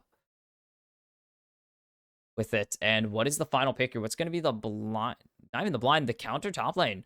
They're ultimate countering the support. It's just going to be Cassante. Not very fun, but Cassante. Boring. Hate him. So tired of seeing the Cassante, but it is still the effective pick here. It's still the best option for Fnatic in this draft. And Maokai support would be interesting. Oh, do it. Do it. I want to watch people play my favorite champion, even if it's going to be poorly, but they need a tank right now, so they're going to lock in this Maokai support. Very simple. Very good. They've set themselves up rather well with the team fight. They have cutoffs for, or with the Talia, they have really good pick potential with the Varus, the Maokai, and the Lee Sin. They have a really strong, tanky Bruiser who's going to output a lot of damage if Kiaya can get ahead of the game here.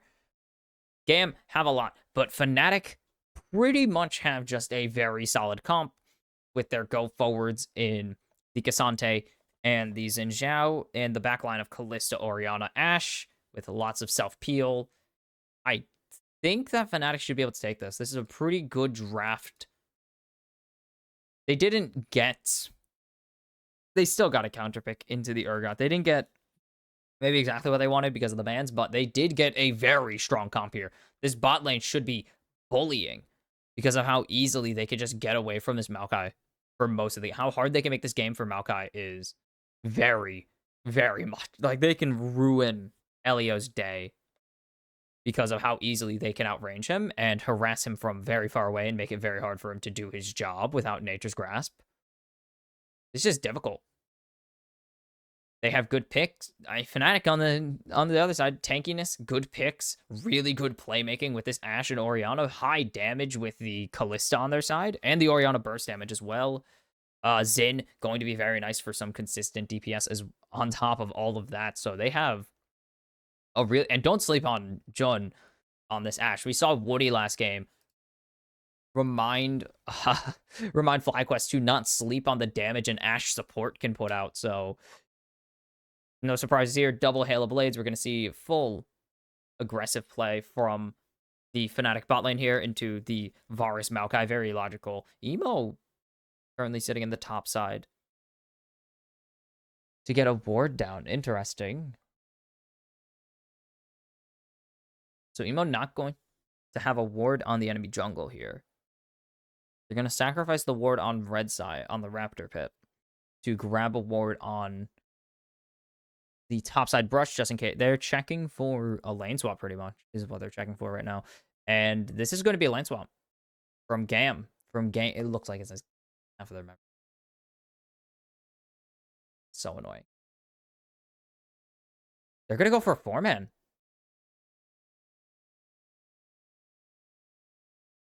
Oscar spots out Levi, but only Levi. And now Kiaya and Elio are spotted out. This is just everyone. They know. They know to just surrender after the wolves. Give over the wolves.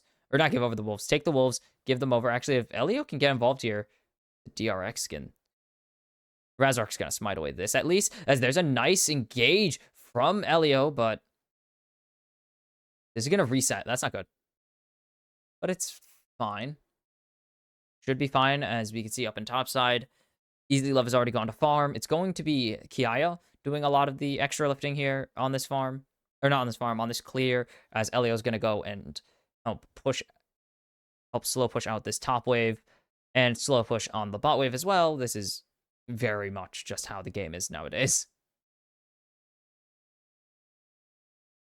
GAM are going to have to really shred this turret here. They have a really good shred. They want to try and get as much of this turret down as possible, because you can see the value that Fnatic are about to return in kind on the bot side soon. They are going to get really big. So Levi going to continue clearing, as the proxy has succeeded for GAM. And they're going to get one plating at least. They don't have the Cassante there, so that's actually going to be slower siege for the bot side of Fnatic, but they should also get more money, because they still are double ADCs, as opposed to single ADC and a Maokai. So they will have more damage compared to GAM, based on the value they're going to get out of it, which is the same amount of money, which is more than GAM right now, actually. They're divided less money, but they will get the same amount once the second plating goes down.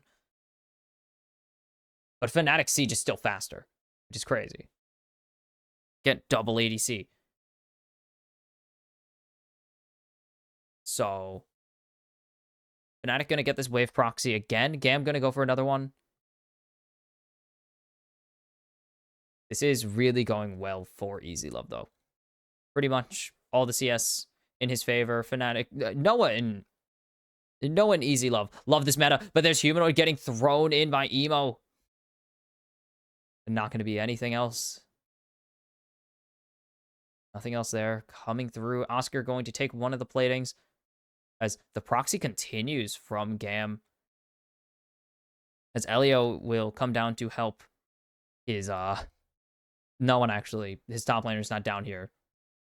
Kiaya, normally you would have your top laner teleport to the opposite lane like this a bit earlier, and now Oscar knows he can actually go back, grab whatever he's gotten enough of for passive gold, likely a ruby crystal or a cloth. Yep, cloth armor, and just match the TP into topside to push back the other ADC. But this is also just an angle to reset for the ADCs, so we'll see how much money they've gotten. Serrated Dirk finished already for Noah. This is lethality ADCs, both. Both sides are going lethality, but that's lethality with a tier for Easy Love. Easy Love should have gotten about the same amount of money, so don't know what Noah actually put his extra, 300 gold into. Oh, refills. But wait, they have the same amount of gold. He also bought refills. They don't have the same amount of gold. I'm lost, man. Oscar already level 3. That is the benefit of catch-up XP, because these minions have increased in value, because the overall average level of the game has increased. Oscar and Kiaya should be able to get level 3 pretty quickly compared to how it normally would go, because they are under-leveled. So basically, the only thing you lose on your top laners, if you do this right, is gold. The only thing you lose is a lot of gold on your top laners, which shouldn't really be an issue, because because the lane swap is a strategy designed to get the ADCs as many turret plates as they can. So it's really it's a sacrifice most teams are willing to make, because you can just get consistent 1,500 gold spikes or 1,500 gold swings onto your ADC to start games. They are super fed in terms of gold compared to the rest of the game. No other champions really will have as much value as these ADCs monetarily. At the moment, the ADCs aren't that strong because they're ADC. It's a matter of time. And they do sacrifice a lot of XP because they do spend a lot of time trio laning. And, of course, ADC always spends their time duo laning. So they are actually pretty down there in level for the most part, as Fnatic get this Drake pretty easily. Levi not going to be much of a threat. Yeah, they can't hear that. I was messing with something on the left. And it will just be GAM trading the Void Grubs instead of the Dragon. continuing this trade. It was a popular trade before. It's still a popular trade now. And here comes a dive. This is going to be really valuable for them. As look at the health bars. GAM, so low. But Noah's so low as well. They need to get Razork to tank here. As heal already out. And there's the kill. Going through to Razork. Jun going to be able to be traded there. Great job by Elio. He needs to auto one. And he's going to get the double. But it's going to be Noah trading back onto Elio. It's a 2 for 2. Or no, 2 for 2. But Elio going to get a lot of value out of that. And we've seen this similar trade before. The Lulu. The world's most valuable Lulu.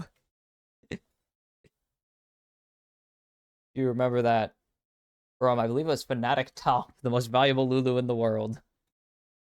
Lulu had a 3-0 start. So about a half thousand, so about 500, half a thousand head. And goes for Jun. Jun does damage there. And the flash doesn't really matter. Elio needs to turn an auto there. Can't really reach the auto for Noah. Noah forced to flash, but still a valuable situation. Ooh. Elio gonna reset already. Gonna go grab wards. Very much a support thing. Resetting after immediately resetting. Just to grab wards because of how valuable vision is. For bot lane. And oh my goodness, the CS lead for Noah is huge. 19, 18 now. So Easy Love needs to figure out how the hell to get back into this game because there are, and Emo, 20 CS leads in both mid and bot lane.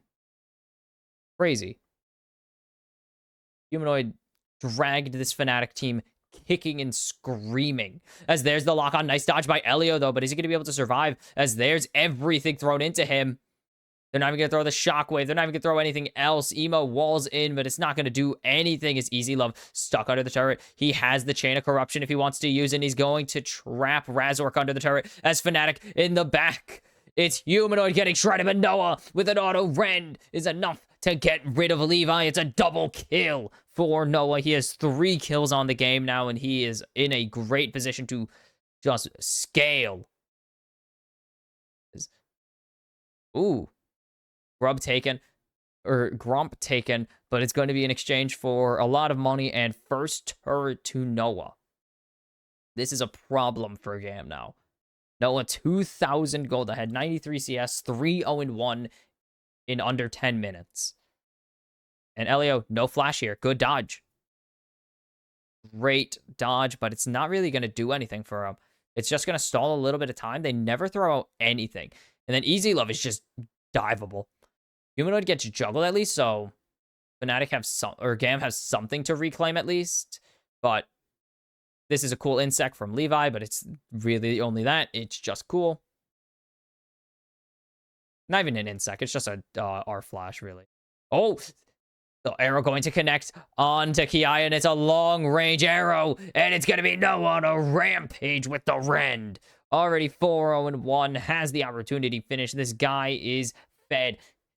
Humanoid doesn't even need to worry about his teammates throwing this time. They lost the series to top because Humanoid was being left alone. Because Humanoid was the only guy on the team, it feels like. They're going to try and catch out Noah. The Twisted Advance will come out. Blend's available, and they don't even get anything. As here comes Jun. Jun gets spotted. Fnatic can fight this so easily. Razork going to get thrown around, and now Oscar is going to get Emo into the entire team. Noah goes unstoppable. It's going to be Kiaya picking up Jun at least, as the collapse onto the support of Fnatic is successful for GAM, but it's not nearly as much as they should or wanted, I guess. Not even should have gotten, but wanted to get. As they get another kill onto Noah. And it's another full value kill, this time onto Emo.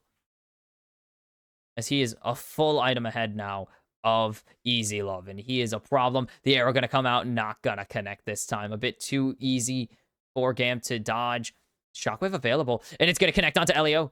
Elio has to tank. He can't run away without flashing or Twisted advancing in. And it's going to be a flash for Elio as now the engage. Kiaya is positioning against the wall. He's going to flash away, but a great Q3 from Oscar Rin sends him to his demise. It's Kiaya. Or not, yeah, Kiaya falls to Razork there, who picks up his second kill of the game already. And just 11, well, now 12 minutes in, Fnatic up 8-4. They're up 4,000 gold. And Fnatic love team fighting. GAM's team fight's still not working out for them. And that's just not really how this is going to work out. You can't really afford to play like this, GAM. They're going to at least get a second, or their first Drake, the second of the game. Deny Fnatic Drake stacking, dodging away as long as they could. That didn't work.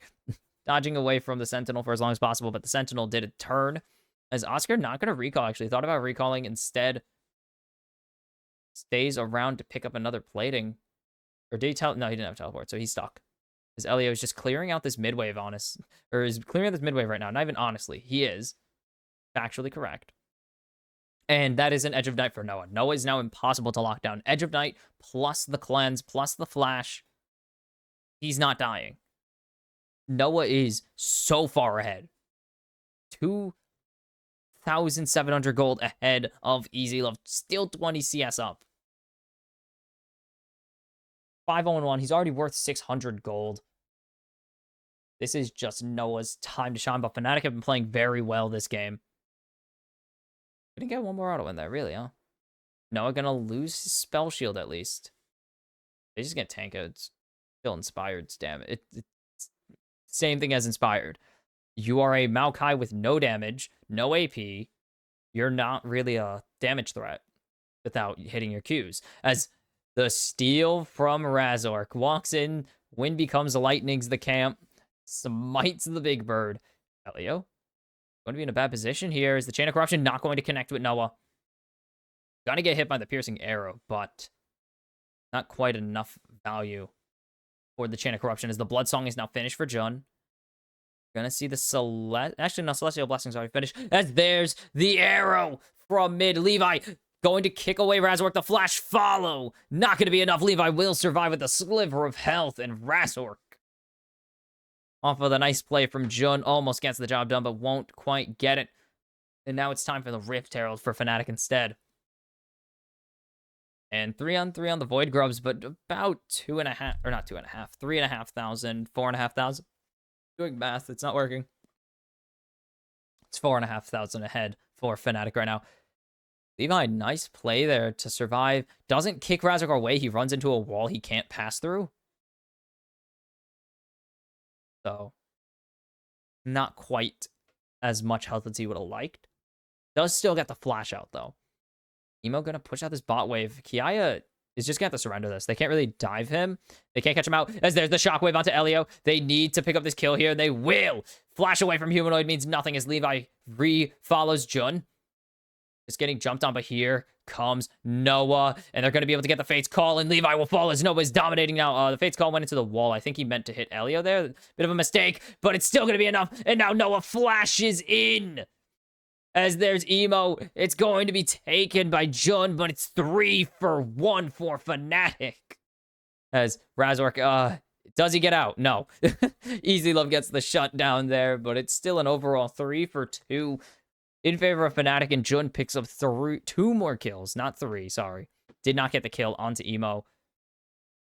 Great flash there, just so aggressive from Noah. He's confident. He's playing with house money at this point. He's 3,000 gold ahead. He is the gold diff, or most of the gold diff. My goodness, 7-0-2. He's going on to his 3rd item. We're 16 minutes into the game. He's almost doubling his opponent in his lane opponent in items. Kiaya gets freaking thrown out. But Oscar has to leave. Oscar dips. Razork has no wave left to run away from, so he has to actually turn back or else he just dies to turret. Oscar bails. Respect.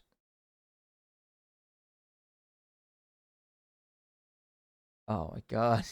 Game is Going terribly for GAM, and Fnatic again steal away the cams, and the flash away leaves Levi to get hit by the arrow, but it's not going to do much of anything besides get out a locket. But they're going to re-engage here, but Razork going to get kicked away by Levi, and Levi is barely surviving these now.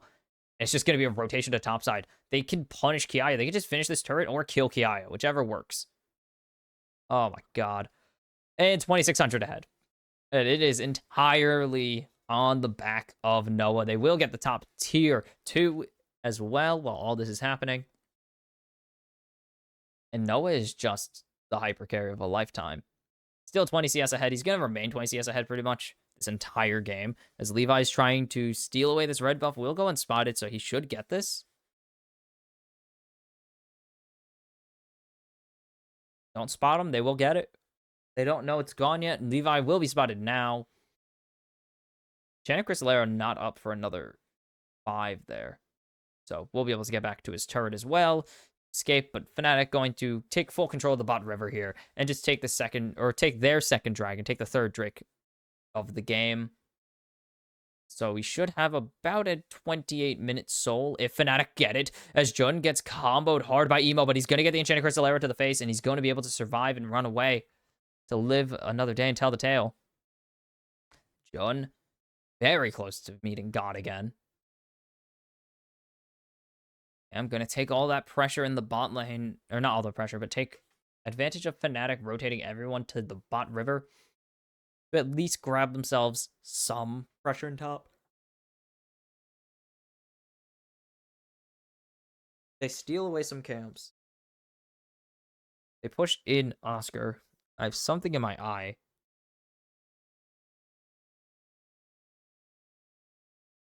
I don't have something in my eye anymore. Very good.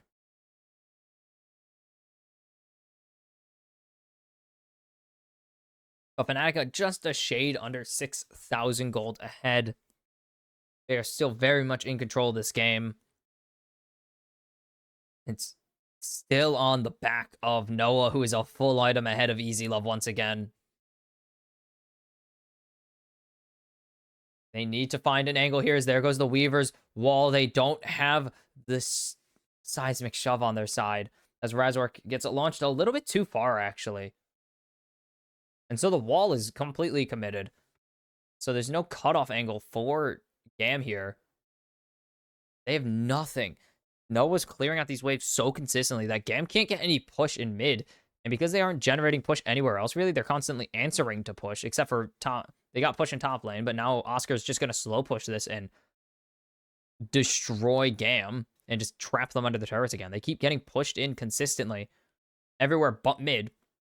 And because of that, they can't generate push in mid because they get answered everywhere else. So this is just kind of throwing waves back and forth between Noah and Easy Love, which Noah's perfectly fine with doing. Is he's going to power spike way harder than Noah ever, or than Easy Love ever will, just because he's already so far ahead. There's nothing that Noah needs to worry about if Easy Love just continues to match him. Fnatic have nothing to worry about if Easy Love just keeps matching Noah as well, because that means Easy Love's not really doing anything. Oscar is going to be able to push. Humanoid's going to be able to push consistently. And Easy Love's just going to be stuck facing off against Noah the whole game. Which, yeah, it's a lot of value for Noah to keep doing that. He's so far ahead that he just wins. He just beats Easy Love pretty clean if he so chooses, but Noah Love's got the, or not Noah Love, that sounds bad, sorry. Easy Love has the friends. He's got Elio on his side the whole time, so unless an arrow connects, not going to get anything. Nice dodge there.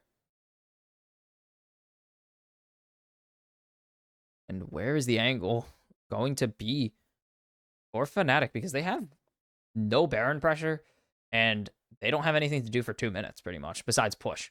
Besides push in the side lanes, or catch side lanes, and consistently fight over mid control. No Rift Herald. They burned it earlier. So, we're here now. Or burned it. They used it already.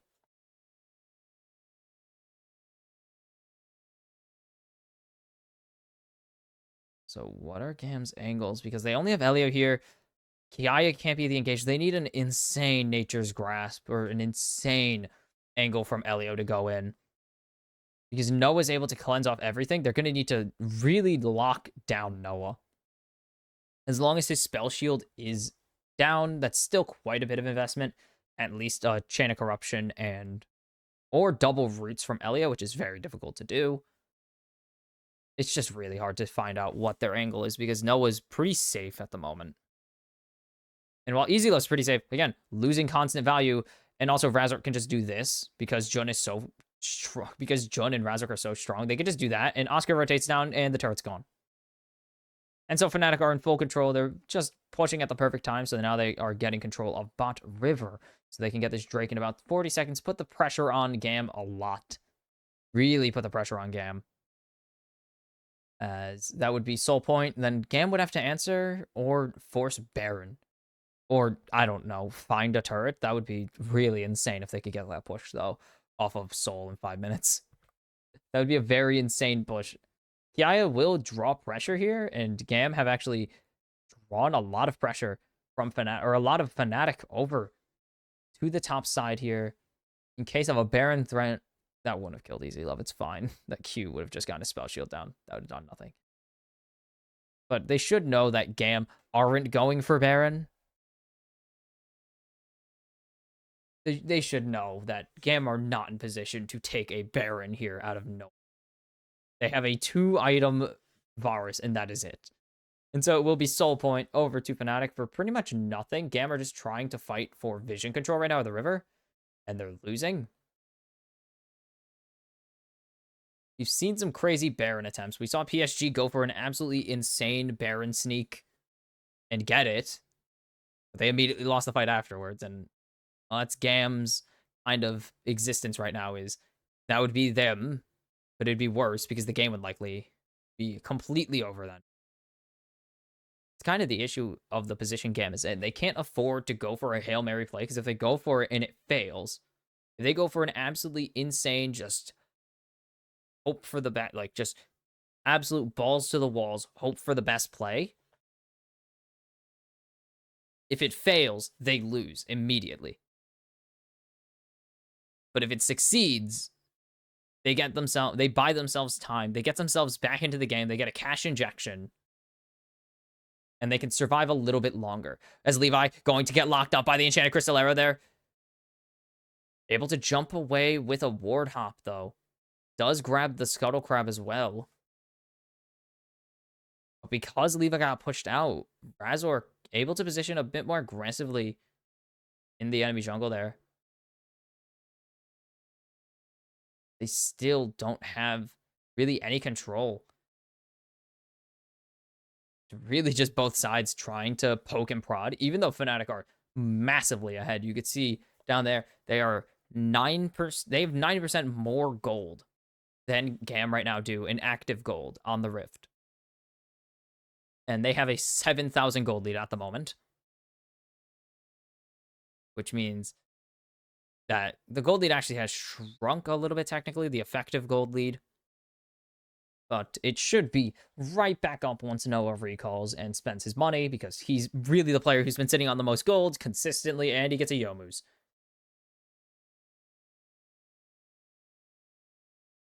And now, Fnatic should just be free to do whatever they want. The only player on the enemy team who's pretty close to even or ahead is Kiaya. Kiaya is the only player on the enemy team who's even close to even or ahead, and there's really nothing else. I guess support doesn't really matter if you're even or not. You're both just utility supports in this case, but Jun does damage. Jun does some actually useful damage. Elio has a Q. That's it. And you can see the mountain that GAM have to climb. It's not nearly as bad as the mountains that FlyQuest had to climb up to try and come back. But they're still not good. You really don't want to have to put yourself, or to come back from 6,000 gold behind. And there's already a 4-item Ballista. Nice steal, Levi. Nice steal. As this bot turret's going to fall at the hands of Razork and Humanoid as the arrow going to land onto Kiaya. And now they're just going to continue to go forwards. They don't have the shockwave at the moment. It's used. It's catching 3. The Nature's Grasp is here, and Fnatic are calling in the army. Levi going to kick Noah into GAM, but it's not going to be enough, as GAM only going to be able to trade 1. Levi will fall to Noah, who's legendary now, and it's a 2-for-1 at the moment. Easy Love so low there after the rend, and GAM went for a play, and they get smacked back down. And that's going to really, really throw them behind, as now Fnatic can start positioning for Baron here. They can start pushing in this bot wave. And they could just now never need to answer GAM again. They pretty much just reset, start posturing for Baron. They win any team fight. They get more money into Noah. He's still holding onto that Doran's Blade because he hasn't really been fighting. He has been fighting. He hasn't been worried about losing any, though. Weaver's Wall is good, but it's right into 3 on the Shockwave. Great Crescent Guard to create a stopgap. And Razork gives his life into the Fury Beyond Death. But it's jungler for jungler, and then Kiaya. Or not Kiaya, and Elio. Just look at the damage. So much.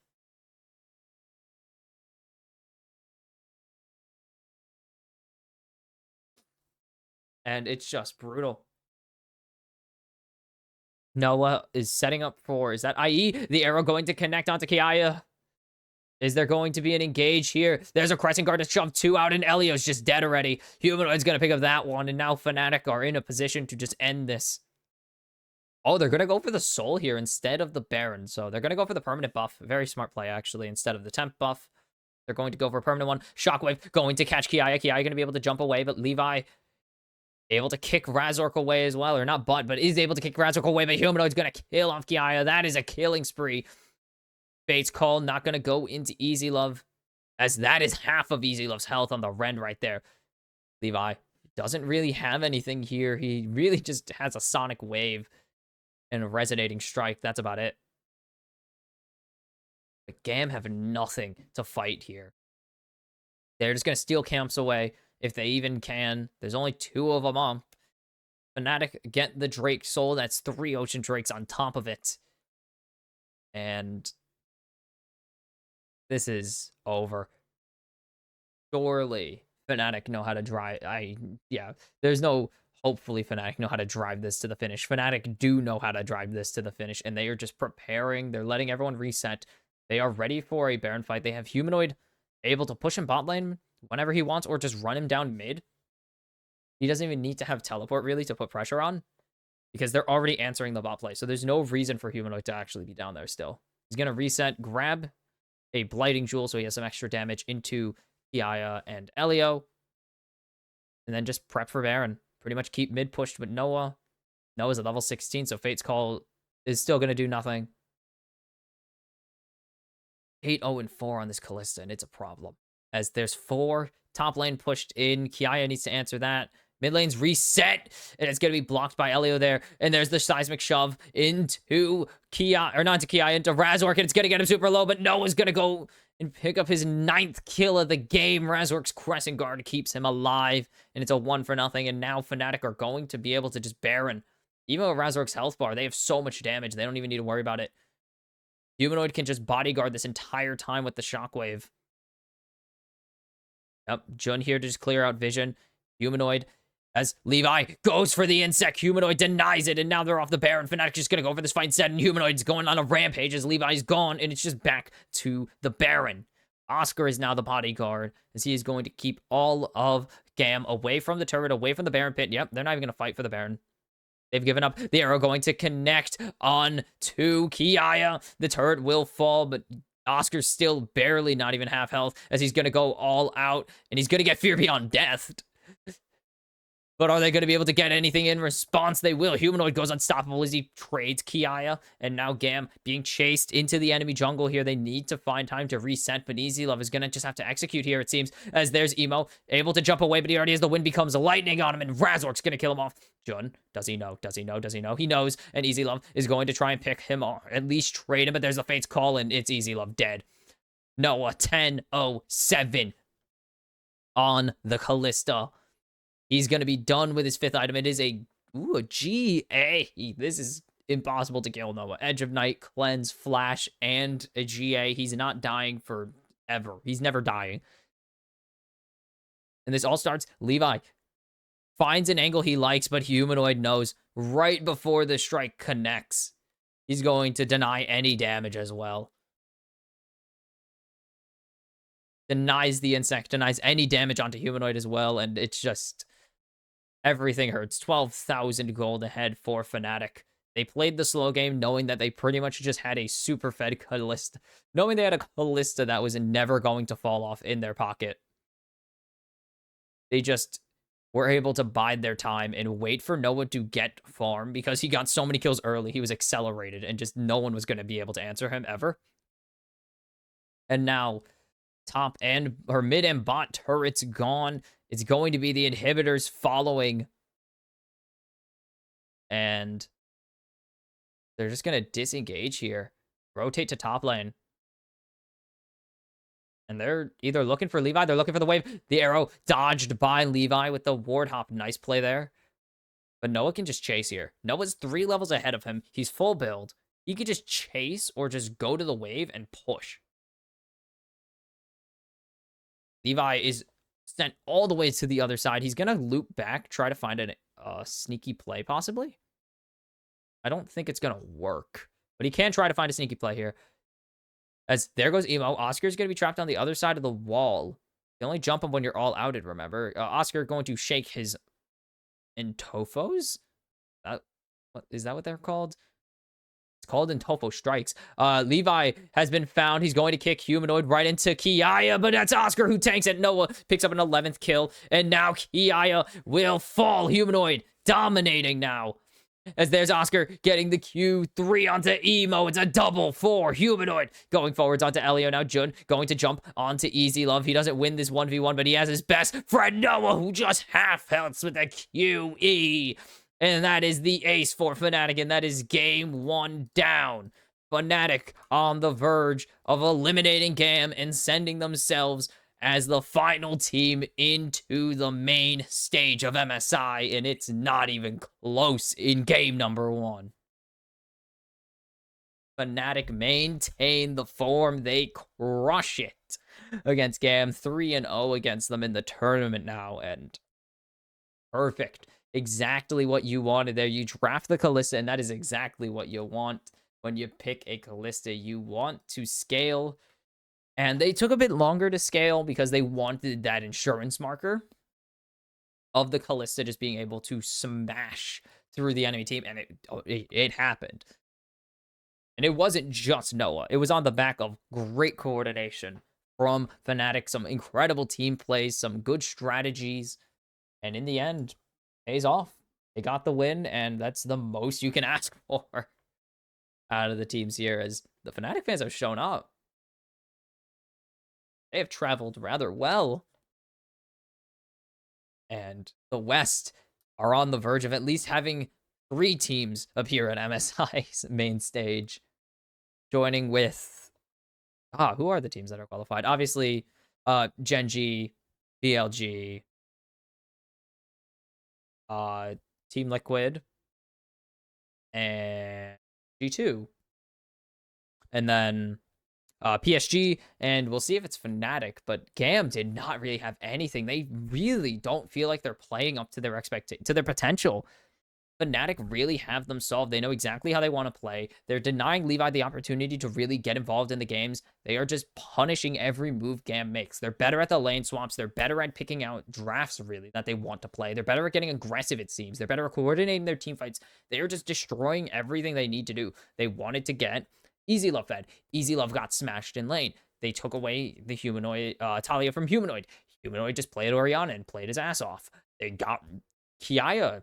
Kiaya wanted to carry. 13-0-9. My goodness, Noah. Opening this one strong. Following in Humanoid's footsteps and curb stomping the enemy. They wanted, but then they got Kiaya Urgot, and they thought that maybe that would be their bruiser insurance marker. And Kiaya could not play the game. Levi got a good jungler. He didn't get to do anything. It just feels like at every single step, that is the wrong logo. That is that is the GAM logo on a Fnatic player. That's cursed. But every single move that GAM want to make, Fnatic has an answer for. Every single draft that GAM have had so far, Fnatic has had an answer for. It seems like they don't know what to do. Like, they're going into comfort. Not even into comfort. They're trying to draft around Fnatic, and Fnatic are just outmaneuvering them. Kalista is so strong. I don't know why they even handed that over to a player who's very known to play Kalista very well. Even with the Varus in their hands, they never really got to do anything. Again, they never got the cleanse off of Noah, and on top of that, he got an Edge of Night. They never made Noah flash, cleanse. They burned his Edge of Night, which isn't really hard to do. They never burned his GA when he had it in the late game because it was way too late by that point for them to even kill off anybody. It just, Noah, it quite literally was just Fnatic funnel everything into Noah. Because of the early lead, they still late swaps. That's good. But it's just, they try to go for picks. GAM can't really get it. Fnatic have answers. They either let Levi kick a useless target or Kiaya, or they have someone tank Kiaya's flip. They have Zanya's, of course. They always were able to catch out one from GAM at least. And GAM's mid game was really weird. They only fought occasionally, but for the most part, they farmed side lanes. They would push in Oscar, which does absolutely nothing because Oscar was just going to stack the wave and let it slow push back anyways. They let Humanoid pretty much just bounce waves back and forth between him and either, it was usually not even Kiai, it was usually Keys to Victory. There's not a lot of them. Trust me, there's not a lot of them. It was usually just bouncing waves back and forth between the mid laners and the bot lane, and then Noah using his gigantic lead that he already accumulated through the laning phase, just constantly answering every put, like just constantly answering easy love and mid, and that does nothing for GAM. They can't afford to just let Noah free farm after he gets 5, actually it was like 7-0-2 by that point. They still just let him sit in mid free farming. They couldn't really answer him. They couldn't force him out of lane. They never went for a big play to try and throw Fnatic off at that point. And so GAM just, I guess they're talking about keys to victory. I'm not talking about keys to victory. I think GAM just needs to be proactive. They just need to do something because their answer to Fnatic getting fed was sit back and do nothing because they wanted to farm. The issue is you're 20 CS behind in mid. You're 20 CS behind in bot lane. You're ahead in top lane by 500, which means nothing because it's Cassante versus Urgot. You should be ahead. Levi can't get involved in the game. The strategy of sit back and farm does not work when you are behind 5,000 gold. And that's really it. Is GAM just sat there. And because they just sat there, there was nothing to threaten Fnatic to push them out of a position. Pretty much there was no threat on, Jun got player of the game. Really? Not Noah. Jun played really well. Oh my god, I didn't even mention Jun in the Rio, but Jun played out of his mind. Hit some insane arrows and really was the catalyst for a lot of the team fights or the picks that Fnatic would find to get Noah into such a strong position. But I'm just gonna talk about GAM here still because they need to find an answer. Is that a stick or a pretzel? It's a pretzel. That looks tasty. Sorry, they're showing food, like shots of China, and they showed some food, and I love street food. GAM, you need to actually play the game. You can't just give up 5 to 7 kills to a carry and then not play and just farm. That's not an option.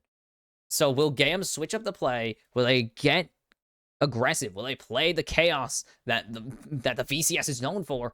Or will they just sit back and let Fnatic walk all the way to the play-in stage, or walk their way out of the play-in stage without any issues? I will see you for game 2, possibly the last game of the day and the last game of the play-in stage, as we still are looking for the last team to make it to the main stage. See you then. All right, Fnatic, 1-0 lead, 1 win away from from escaping the play-in stage and sending LEC's 2 seeds to the main stage, as GAM have chosen to go to the red side here, and they're going to get rid of the Ashe immediately, and that's triple ADC bans from Fnatic. They're done. They're not even giving Easy Love the chance to play. They're pretty much going to get to draft the ADC they want and just tell GAM to pick up the scraps, which is absolutely brutal for GAM with the ADC rotation right now. It's pretty much they got to get rid of Kalista, and they're going to probably give over Xayah here and then have to get something like, Lucian, another option. I was going to say, it's either they give over Xayah, they give over Lucian, and Kaisa is their option. I want to be Jackie Love. It's a crazy sentence, but it's true. You do this, you'll want to be Jackie Love. So it's going to be Lucian Nami or Lucian Milio, and there's nothing that GAM can do because because Lucian just isn't the priority right now. You can't just ban out the Nami or Milio and take the other. And they are going to answer with the Zeri. So this was something that actually was pointed out in the pregame for GAM, is that Easy Love plays Zeri. And they're going to pair it with Elios and Nautilus this time. And Zeri, honestly, is probably their best shot at winning this series. They need to really get Easy Love. He's just not been having a good pair of games against... Like, he hasn't had any good games against Fnatic, but they have given Razork the option to draft Lee Sin or Xin Zhao.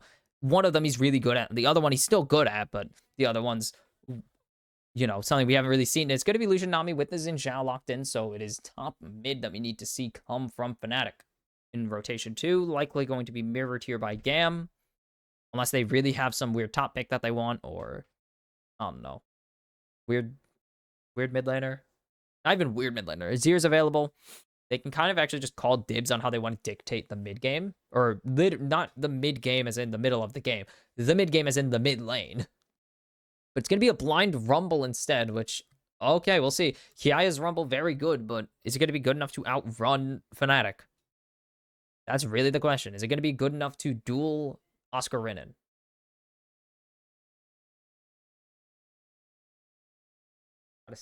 You hate it when you gotta sneeze and you just can't sneeze. Asante taken away, so that's actually really good for them. They get rid of a big tanky scary boy in the top lane. Levi going to lose his Wukong again.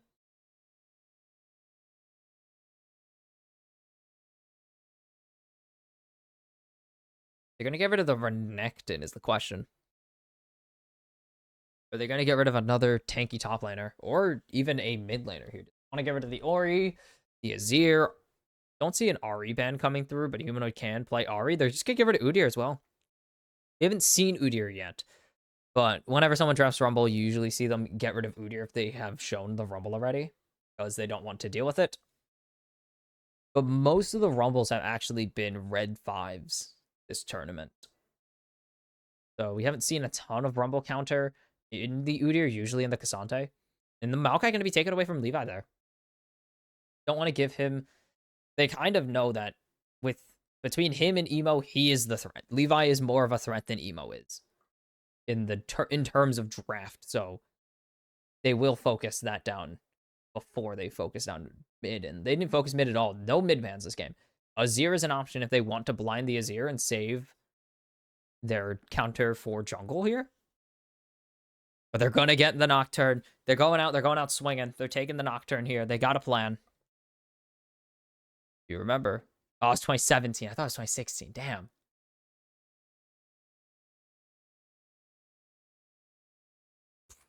Yeah, I feel that. And, oh, it actually is going to be the Ahri. Okay. I was expecting the Ahri. Blinded by Human. I thought it was going to be Orianna or Azir. But okay. Now they're just going to take the Ornn again. Yep. Oscar just going to take the Ornn. Not a bad pick at all. Very strong right now. This is going to be terrifying. And it is going to be the Orianna for Emo, though. So maybe there's a chance. I don't see them playing well here. Emo just has not been it this tournament. None of GAM have really been it this tournament, to be fair. And it's going to be a struggle to really see them winning this game. I don't love this draft. I don't really love much of anything GAM have done so far. Fnatic, very good draft here, clearly. They have pick potential. They have a tank. They have Peel. They have very clear roles on the side of the team. Like, they have very clear roles on their team. Again, Fnatic do the Fnatic thing. They draft very well here. And they're looking to put this away. They are not... No trolling. You used to see some teams bust out some of the weirder picks against these non-major regions. Minor regions, I guess. But I don't want to say minors for sure because I feel like I'm going to get arrested. But we've seen these teams historically not get really taken seriously, but they're just going to draft legit. They're just going to draft like they would draft any other team here, and That's about it. They know that no time for games. This is elimination. This is do or die for either team. Even if it's not do or die for Fnatic yet, it can be if they mess around too much. So they're going to take it seriously, get the job done. And they got a really good comp to get the job done here. Lucian, Nami going to be a problem in the bot lane. So many hearts in China. I don't know why. They make a lot of hearts in the crowd. I don't get it. But they got really good bot. If they can just get Razork to get that jungle pressure again, like he's been doing this entire tournament, continue to get that aggressive jungle pressure, put the heat onto GAM early. Zin has been the bread and butter of Razork for this pretty much the entire tournament. Like almost all of his wins are on this champion. So this is probably their best shot to end the series. Or the best shot they could have possibly, like the best draft they could have gotten to end the series besides getting Kalista again. So this will be good showing for them, a good test for them to see if they can pivot off of the Kalista, because that's where most of their wins have come from. Will someone take them off the Xin Zhao eventually? Maybe. But bot lane is just such... ADC is such an important role to ban out right now. Jun going to spot out GAM's invade.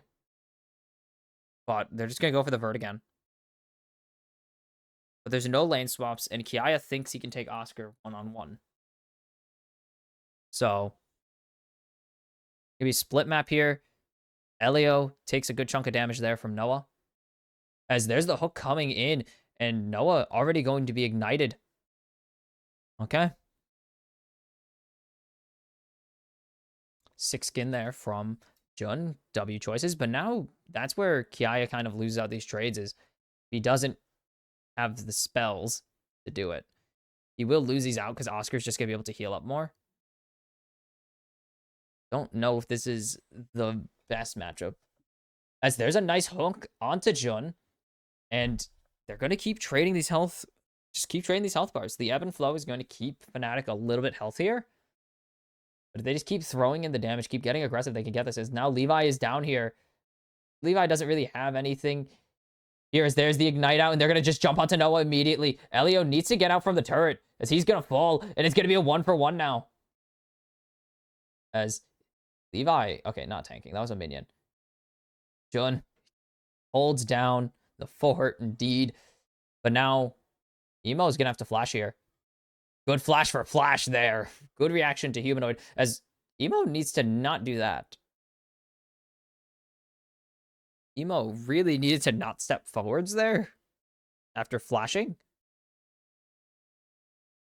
Kiaya going to continue to just try and burn down Oscar now that he has more spells to keep the pressure on, keep fighting, so he's not just auto-trading when he really doesn't need to. As if this hook lands onto Humanoid, it would be over, but Humanoid playing on the other side of the wave, I think saw Elio coming, so knows to not. As Oscar already had a mana. Has had to burn a lot of mana playing into this Rumble, so brutal situation. So GAM, doing well. He gets traded, but really good for GAM to open. They finally take some initiative. And it's going to pay off. They go 1-for-1.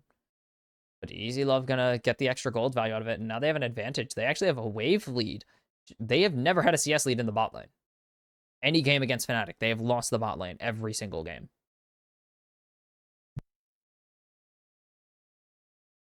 Levi going to get spotted out here. Doesn't get the Scryers in the right direction. Don't think he was aiming for it, to be fair.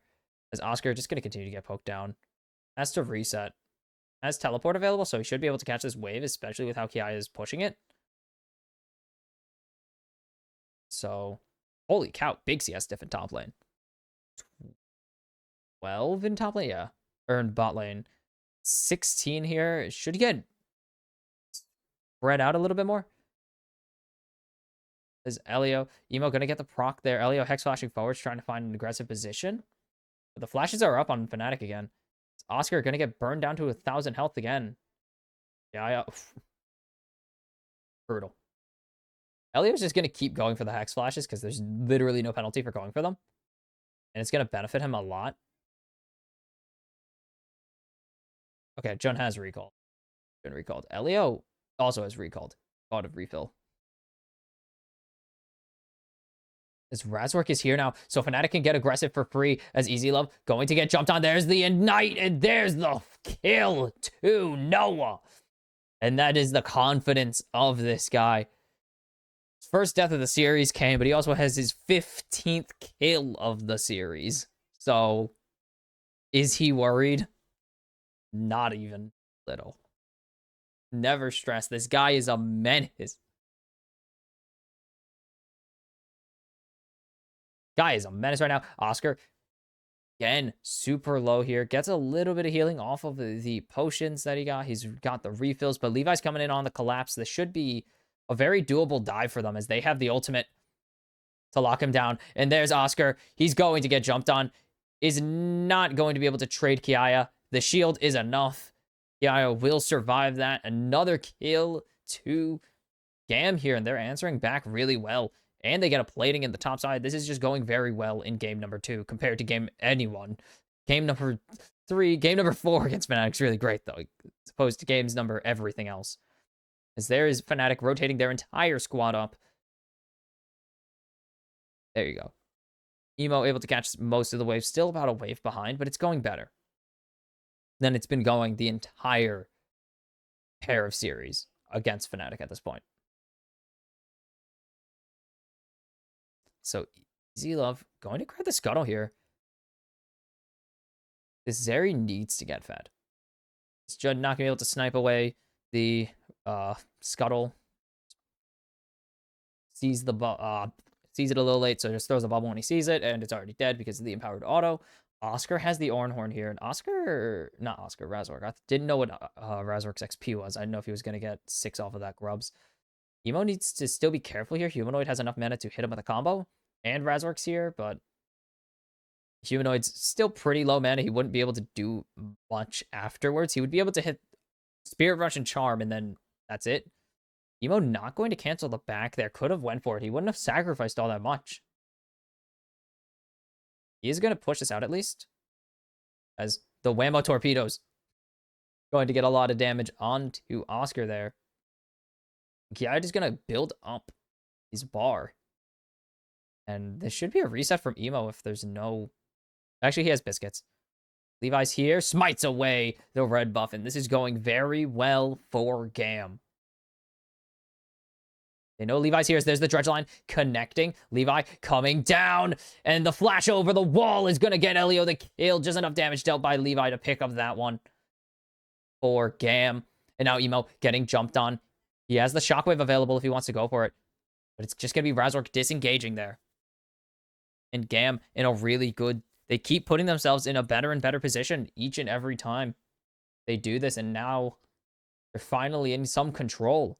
1,000 gold ahead, pretty much only in the top lane here. Is Noah? No. Okay, Elio's not going to throw the dredge there. I think he was still out of range of the dredge. Fine. Yeah. Elio. Oh. Need to be able to grab this. They think that Fnatic think that Elio's recalled. He hasn't yet. But they're now assuming because Easy Love hasn't recalled, and there's no way Easy Love stands here if he has no support. As there's Oscar forced to flash away from the equalizer. And Kiaya in a very good matchup. I might have been trash talking it, but I don't think I was trash talking. I think I said that it was the level 1 you can't really afford to trade too often with it because you lose spells unless you have overheat available. As Humanoid's here, no way they make it. Elio and Easy Love have ultis. Humanoid can maybe try and pick off Levi and die immediately. As Elio, no Hex Flash, just has regular normal flash, so this starts really well. Stock said they couldn't get the kill onto Levi or Easy Love, but very well played. Levi is forced to flash, but I think that's actually up now. No, never mind. Still going Pretty solid. The mid laners, no takedowns yet. The Raptor just reset. Okay, that was the Raptor resetting, not a Raptor spawning. They left one Raptor up, actually, so Levi fully denied that camp. But Fnatic, I think, actually had to drop that one. That used to be a viable strategy like 2 years ago before they reworked how minion or monster spawns worked. You used to be able to leave one small bird alive to deny the entire camp, or to just never reset the camp. Now you have to leave the big one alive, or else the small ones just reset after a while. Oscar not attacking this wave, or not farming any of this wave. The last hitting all of it.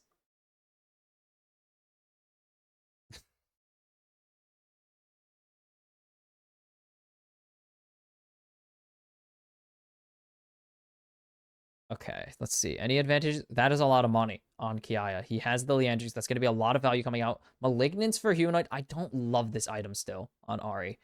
I still don't love this item. It's good. I know why it's good, and I can see it working. I just don't like it. I don't think it's the best possible item. As Levi's here, they know Razork is here. As there's the calling. Hook not going to connect, though, and that's going to be really big, actually. Fnatic have full positional advantage now. Don't know if they know that Levi's here. They still don't want to take it. They don't have the calling.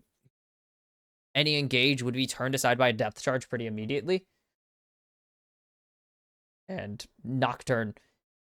If Levi's in the general vicinity of bot lane, that play turns into a very scary 3v3 where they can't, see anything. Not worth it. Humanoid going to get a big chunk dealt to him. He's going to hold on to everything still, so he's actually just going to be forced to back in TP. Oh, Levi's fully gone. I don't know if they've spotted him, but they know that this is a play they can make if they can possibly clear out this wave, but they don't clear it out in time. Or the wave clears out too quickly. And Fnatic don't force. Very good play. Good play from both teams. Levi left. There's nothing to do there. Kiaya forced a flash on the Ornhorn. As Fnatic have 3 members now in the top side. Or no, 2 members. Sorry, not Razork. And now they know Levi's here. So it's going to be a 3-for-3, as Humanoid needs to be very careful here. Kiaya has a lot of damage, and Levi has ultimate, though he does have Spirit Rush and Flash available. Don't think you want to burn that just because you're playing overconfident. It's not worth it. So we'll just be disengaged from both sides. Reset from Levi here as well. That extra go? I'm blind. Tell. That might be the first strike he was traded. Fnatic still very in this game. GAM have gotten the advantage, but Fnatic are very much in this game right now. All the gold lead on... Now the gold lead is quite literally only on Kiaya. Like before there was a few hundred on Levi. It is now entirely on Kiaya. So, not going well. Wave going to be cleared out. Nice damage onto Humanoid, but Kiaya is trying to reset. Kiaya wants out of lane, so he's just going to ulti the wave and leave. Don't know if you could dive Oscar. He's a lot of health pretty much just for Emo and Kiaya, but that's still a lot of health otherwise. Even without considering the magic damage shield, that's still a lot.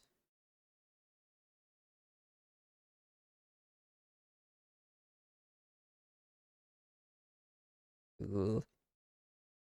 Okay, I actually pushed a wave in afterwards as well, knowing Humanoid left, so not bad. No, oh, he meant to get the wave. It doesn't really change much. He has pretty solid wave clear at this point because he is Lucian with a static shiv. So that's already gone. They're going to rotate this up to Herald right now. Razork is coming in. They're going to be spotted out. And GAM can answer this. They don't have Kiaya's ultimate, but they have Levi, they have Easy Love, and they have Elio. They're going to just choose not to. It's not even worth it to them. As Humanoid gonna land the charm, but he's gonna get burned up doing it. But now there's no anything for Kiaya to survive, and there's a good stun from Jun to clean it up. And it's gonna be Humanoid picking up the kill there onto Kiaya. And that is a big gold swing. Is Razork going to continue to take this Rift Herald? Levi going to take the second Drake. And Easy Love is going to... should be able to finish off this turret here, actually. Should grab first turret in mid. Thanks to Jun's positioning, Razork can't rotate down to instantly destroy him, and the rest of Fnatic would really need to come back, are all coming back from base, or aren't really in a rotation position. So this will be traded back as well, thanks to Humanoid, who has really good damage on the turret because of the Void Grubs.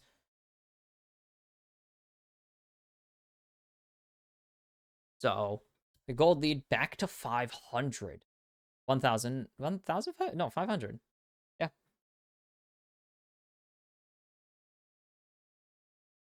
And look at that gold lead. 1,000 on Kiaya, but Oscar's playing a tank. He doesn't really care about getting a gold advantage. He also kind of has the only item he'll need this game until he has to deal with Easy Love. He has the Rooker, and Emo and Kiaya just cannot fight him as easily anymore. That's all he really cares about.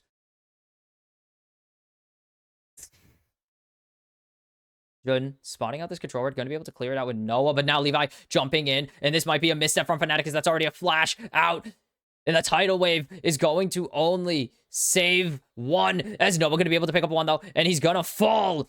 Too easy, love, though. It's a 2-for-1 in favor of GAM. And now the teleport coming in onto Oscar, so Kiaya going to be able to deny Oscar turret as well. And GAM are in this game. Very much in this. They are really doing well at controlling. He knows Razork is down here, though, so he has to eventually give up this turret. But stalling that turret for as long as possible, still valuable. He can tank it. Oh, he's not going to be able to. He doesn't have the damage, though. He's not Urgot this game. Or not Urgot. He's not even Kasante as Emo. Has Flash here, but Humanoid has has at least a Flash E if he wants to go for it once this wave disappears, but... Oh. No, he can't. He's gone.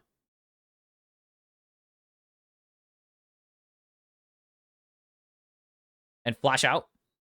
Shockwave out. Humanoid is low, and GAM going to pick up Humanoid here. I think Emo gives his life for the cause as Jun is here to make sure, and Jun gonna take that kill. It's gonna be a 1-for-1, but it's way more valuable for GAM there to get Humanoid a kill, to get Humanoid down. Emo does not fear, it doesn't fear Fnatic at all, apparently. And that is huge. As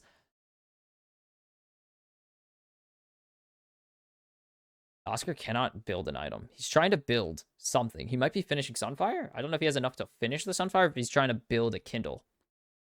Kindle gem right now. As here comes the teleport from Fnatic. This play can turn this game entirely, actually. As there's the Ornhorn, there's the jump out of Easy Love. Easy Love flashes into the Ornhorn recast. And that's a huge shutdown for Noah now. Elio is going to die. There's no doubts about it.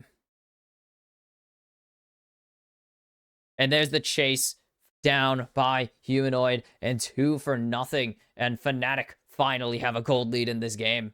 As here goes mid-tier. The mid-tier one's going to fall too. Rift Herald down. They're going to get the Void Mites out. Has to do a little bit of drifting, but should be fine. As there's the jump with the ball on him, and it's going to be Emo picking up that kill. Kiaya coming in. Razork should be falling here, and it's going to be a 2-for-2 in a very long play. As Kiaya going to continue to go forwards here. Jun is burning alive. Oscar going to get run at. They're still going to keep going here. Emo going to dodge away from everything, but Kiaya is going to get stunned up there by the Aqua Prison. Very good play by Jun. Keep his entire remaining teammates alive. Want an engage by GAM, and now they are back in the driver's seat by about 400-ish. Oh my god. The back and forth this game is great. Fnatic have spent this entire game catching up, and then they do catch up and pull ahead, and now GAM, first time having to catch up this game, and they execute. They know there's no Razork to deny Levi his engage. Razork has nothing to stop Levi. And then they almost get 2 here. Great stun, but Jun's still burning. But the second stun here is actually what saves Jun's life. And Humanoid, likely. Because Oscar has nothing left in the tank. That Aqua Prison really did just save Fnatic from another 1,000 to 2,000 gold deficit. And it's Drake time. Not that kind of Drake, though. As GAM aren't really in position. Fnatic doing Fnatic things. If you remember long ago, the Death Brush, and they're going to jump in. Here comes the Oran Horn. They're not going to be able to deny it. And Kiaya can't throw anything down. He's getting juggled, and there's going to be no equalizer in this fight. A great shockwave onto 2. But can GAM really take advantage of it? They have nothing in the tank. And it's going to be Fnatic getting the 1-0. And this game is dead even. Oh my goodness. This is insane. These two teams just throwing it back and forth. They want to hit each other repeatedly. Fnatic go back to iconic Fnatic plays, the Death Brush. And they don't have any wards available. So they have to check. And they didn't send the Nautilus to check. They sent the Rumble to check it. Oh. And the gold is dead even. It will be Ocean Drake number 1 of 4 over to Fnatic. They need to get a 4 Drake Ocean Soul. They need to get 4 of the next 5 dragons to get the Ocean Soul here, or else GAM will be healing quite a lot of health in combat. Just my goodness. This is what I wanted to see from whoever came to face Fnatic. Whether it was Loud or GAM, I just wanted to see them actually fight. Especially after seeing the game 1 that was had where nothing happened for GAM the entire game until they just lost. Like Red Bull. Is Elio going to go over? He chooses to not go over. Hex splashes backwards. They want to try and get the play to work out again, but Fnatic are backing up. Okay, that was meant to be a question mark. Got it. I was wondering why they were saying they're going to go forwards, because that's not a good idea. Fnatic going forwards, they're a very bad idea. They should do it. And they choose not to. Very good. Kiaya doesn't have a stopwatch anymore. Or stasis. It's not a stopwatch. That's Seekers. Whoops. Humanoid's still very strong, but this time Emo's able to match him for basically the first time this entire... In the 4th game of Fnatic GAM, he's able to finally answer Humanoid in some capacity. And that's good. GAM have the playmaking ability. This is maybe their best, somehow their best execution so far. And this is like the weirdest, this is like my least favorite comp of theirs. I probably liked one of their first drafts more. I didn't like their second draft. Oh, that's so much damage onto Easy Love, and there's the tidal wave coming out, and that's going to be the canceled hook away to safety. And now here comes the Oran Horn. It's going to find Easy Love, and Fnatic find the bot lane of GAM, and that is Baron over to Fnatic. Too easy. They absolutely punish GAM for being way too aggressive. And that is the only downside of the VCS, is they don't know how to turn the aggression off. And they need to find a way to push in. Good block there. Shockwave finds 2, but the charm lands onto Levi. Levi turns the lights out. He's trying to jump onto Humanoid. It's not going to happen.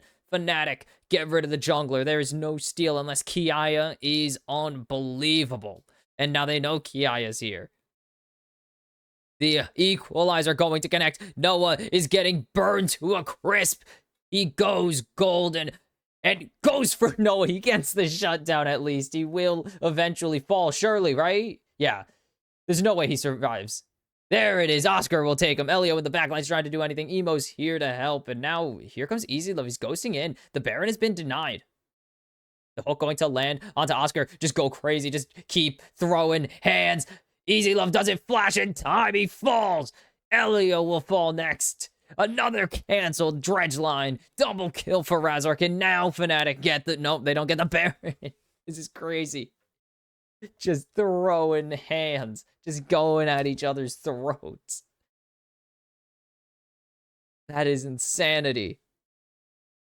What is going on? Kiaya, how do you live this? Throws. Razork almost dies, but he actually blocks a lot of the damage. And then this stasis saves him. And then boom. Oscar thought he had the perfect timing, but no, it is Kiaya who has the perfect timing. Great stasis, but he can't dodge this. There's pretty much no chance he can. He doesn't have the move speed anymore from the W. And this works if Easy Love needs to flash here. Easy Love needs to flash. I don't know why he doesn't. He has the flash. He needs to use it. And he doesn't, and that just allows Fnatic to absolutely roll through them. Look at the damage Ki is putting out. Look at the damage Humanoid's putting out. This is just two AP champions fighting each other over and over.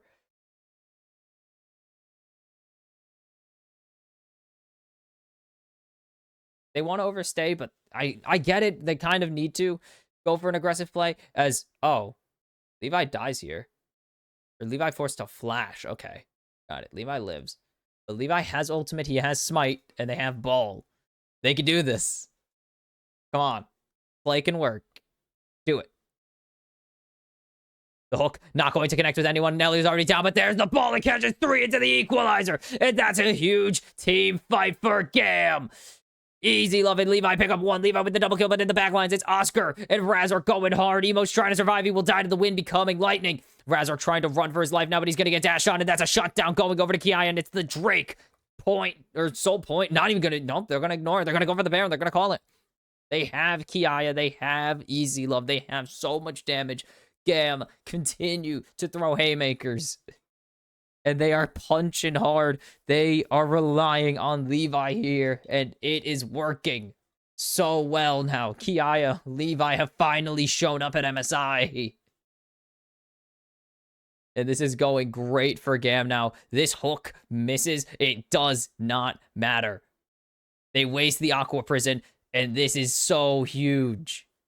And then Easy Love just able to flash in, drift in, and just pick up everything. They will get Emo and Elio in response, but that's a 4 for 2 for GAM. It will be the Baron falling as well.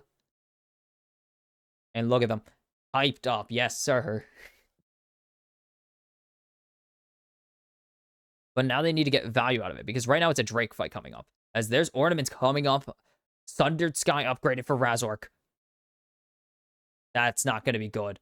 That is really bad, actually. They can go for this again.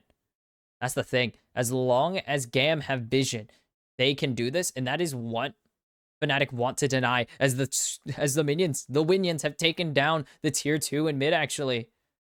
And that control word is going to keep Fnatic alive. They know. Playoff vision. Let Levi and co start. As long as they chunk themselves out, we win.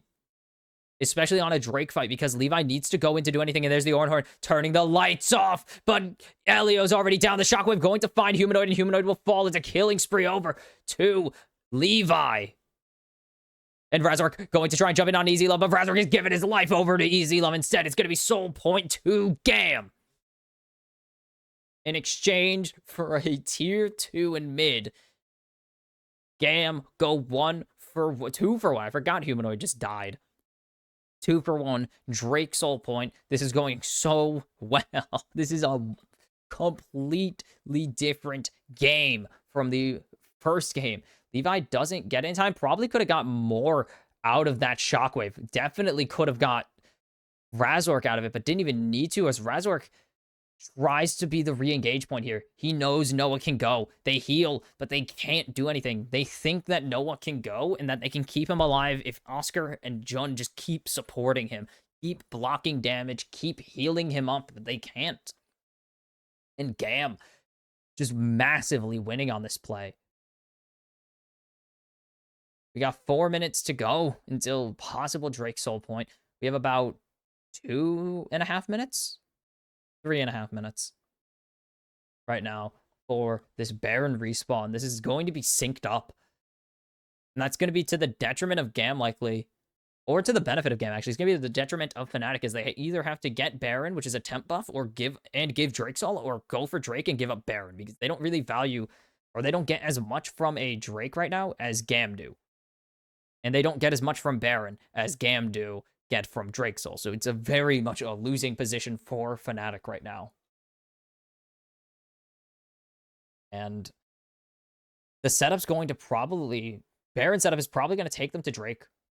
As Kia drops freaking Cannon. And now GAM just need to slow the game down. They don't need to get aggressive. They don't need to try and find any miracle plays. They are fully in this game. They are in the driver's seat. They control the next objective fight, no matter what objective they choose to go for. They control this game. As could be a recall canceled? No, it will be Easy Love's recall canceled, I guess. So technically, yes, a recall cancel, but not the Nautilus's, which is kind of the one I was actually worried about. So what is Fnatic's game plan besides just wait? Because honestly, Fnatic also don't need to make a move. The winning move for both of these teams is wait. Because there's no play you make here that can justify giving away the buff. That can justify giving away anything. There is no angle, unless you get the craziest catch-out angle of all time.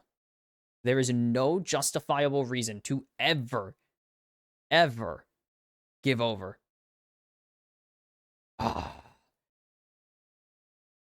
He has it back. That's brutal. I feel that. The observers know. They wanted to make us all feel pain by showing us. Humanoid, I feel you. I've ulted for... Yeah, you gotta ult for the... Dude, the cannon matters.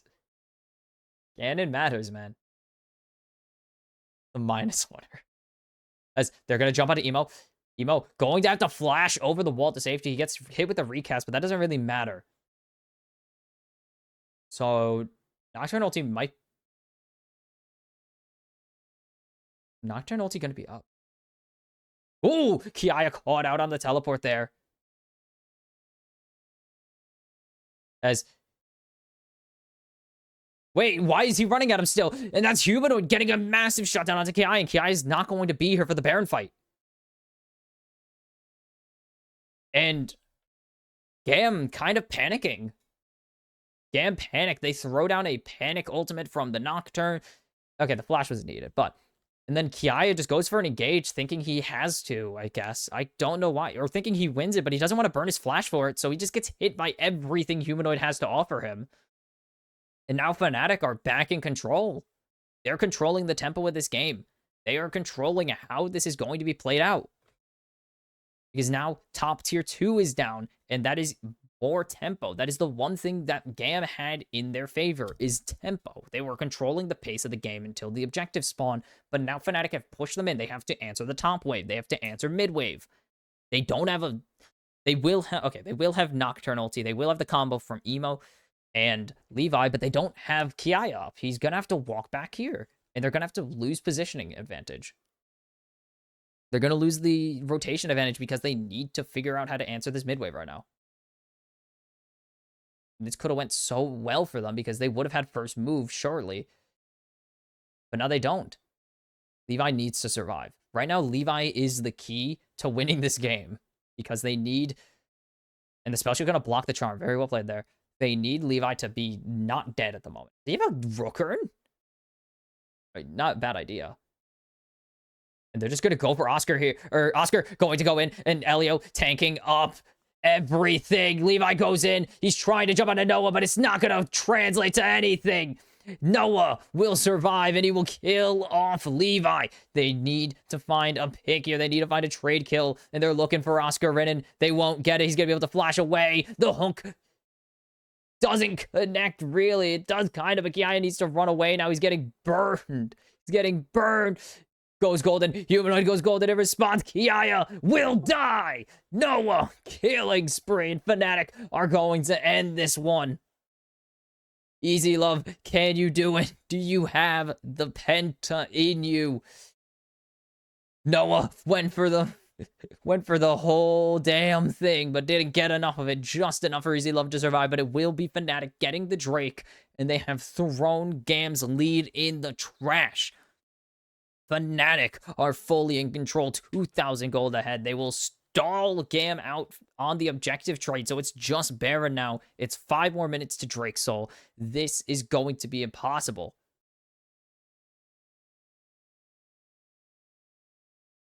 This is just not going well. GAM are losing the plot. They have lost the plot entirely.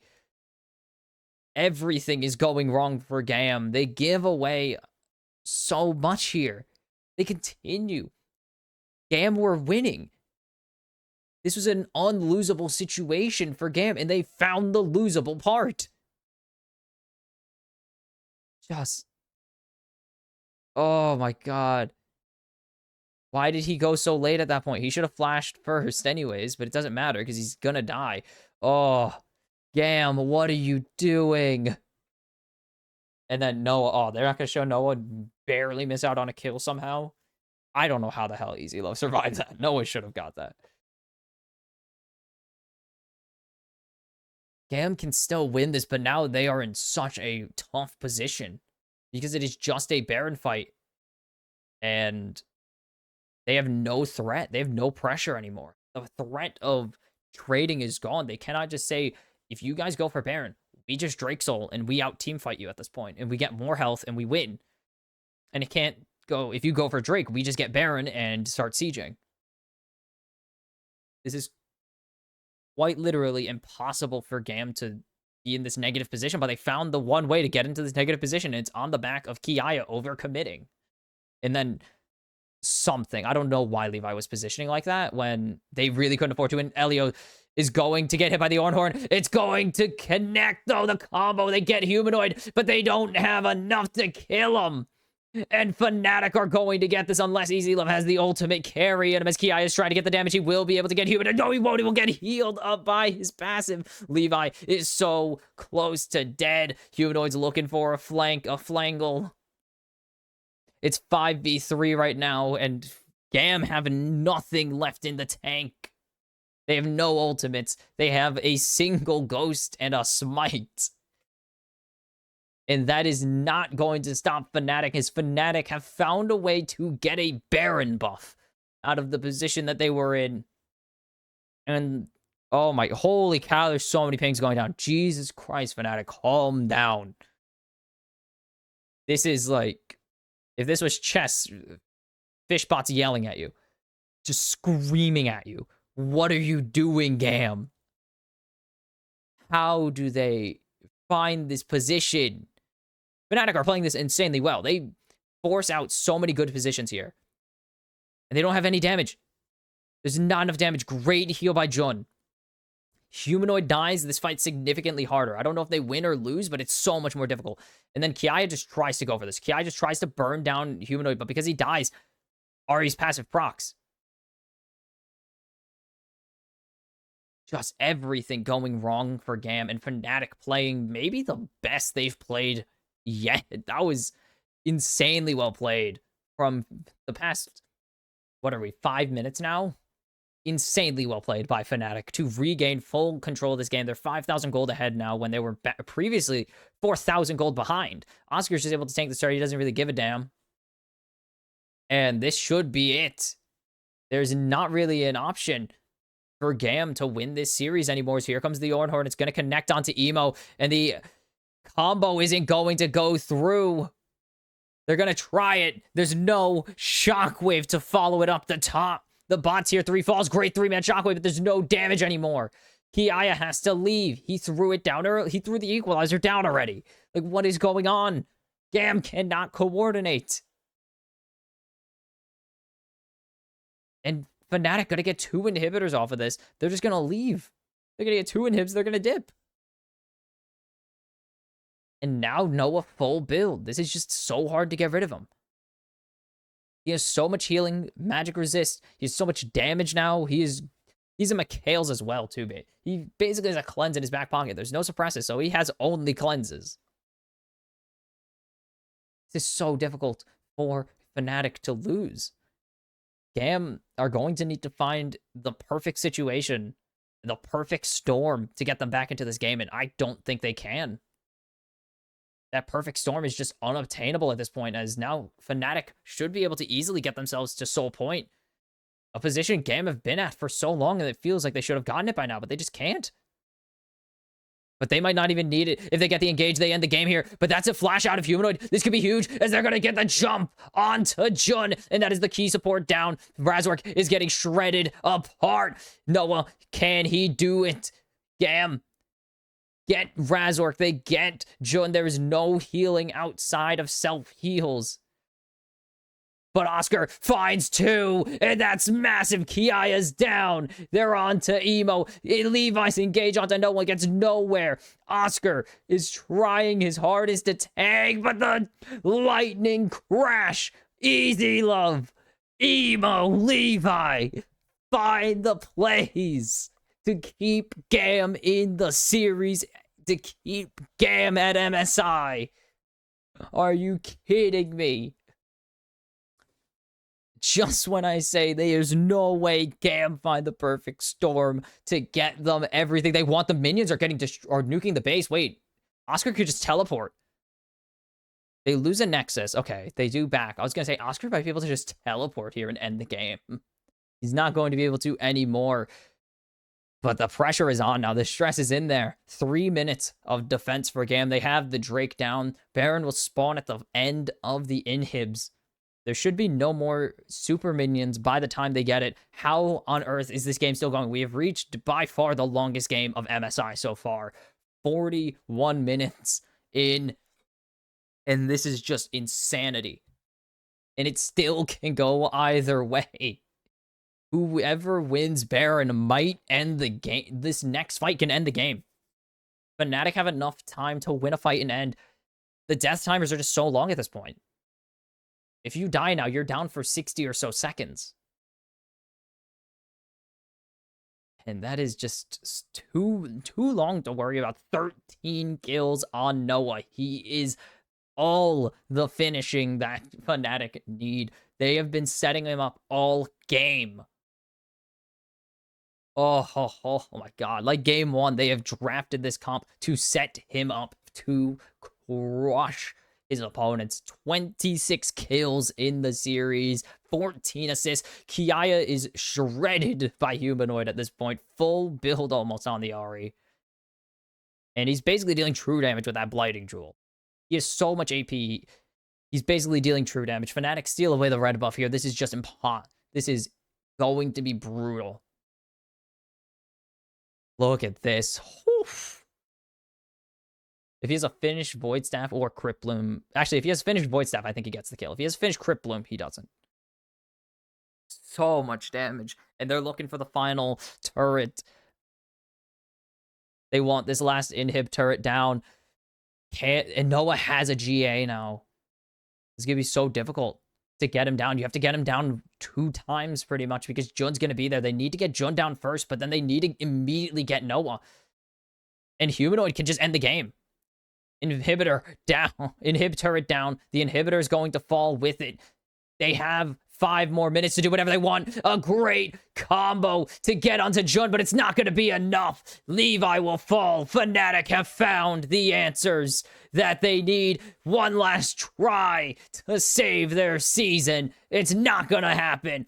GAM fight back, but Fnatic strike back harder. And Fnatic make sure it's a clean 4-0 against GAM. And they will send themselves to the main stage of MSI to face the best in the world as GAM fall short again at MSI. Oh, that's very... an insane final showing from GAM. It looked like it wasn't even going to be a competition, and then GAM take Fnatic to 42 minutes to win this, to drop the series 2-0 eventually, but a fight was put up. And maybe we would have seen a stronger GAM had they not just been torn apart by VCS suspensions and the controversy over in the league. Had they had their full roster firing at full power, maybe they would have stood a chance. But sadly, the roster shift before the playoffs just had to happen. And they made the best out of their situation. But it just isn't enough to best Fnatic. It isn't enough to make it to the bracket stage, not even the group stage anymore. But they have tried their damnedest. And they almost got the better of Fnatic.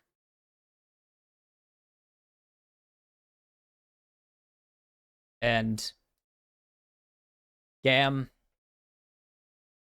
They kind of can't, again, the hodgepodge of players. Only 3 of their starters are on this roster. One of them is their substitute mid laner in Emo, and one of them is a support they signed off of a team that released their entire roster in the Rainbow Warriors. So it is, oof, very difficult to imagine a situation where they win it. Just how it is. Like, it just happens. An unreal situation that happened where the VCS was completely flipped upside down and had to come into this tournament to do anything. But Fnatic got a good run for their money. They did give Fnatic a run in that final game, gave them a little bit of a scare that they might be going to a 5th game or to a final and deciding game for their lives. Fnatic do find the magical team fight to win it, and a series of like 4 magical team fights for these 2 teams. I don't know how they do it. GAM put up a fight. Fnatic fight back harder to save their bacon, because if they lost this, it would have been pandemonium. It's absolutely pandemonium from the West if they somehow managed to lose both of their series today.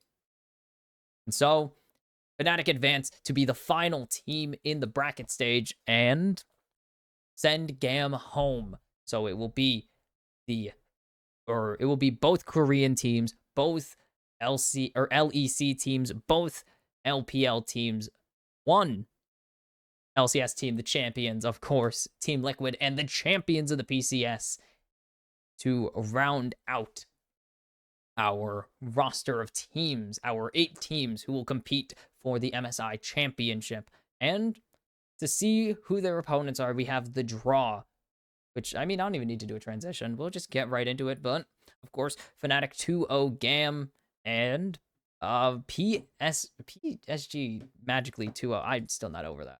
What a 2-0. I don't know how they did it. And we are on to the draw. It should be pools of first place teams. I don't actually know how we're doing the pools this time. It should be first place teams. 4 pools. Obviously. Okay, so the tiers are the Western or the Eastern champions, Western champions, 2 teams to make it out undefeated, and the 2 teams who were from lower bracket. So you can't draft the team from your own tier, of course. Tier 1 will draw from tier 4. Will draw a tier 4 opponent. Tier 2 will draw a tier 3 opponent. So there it is.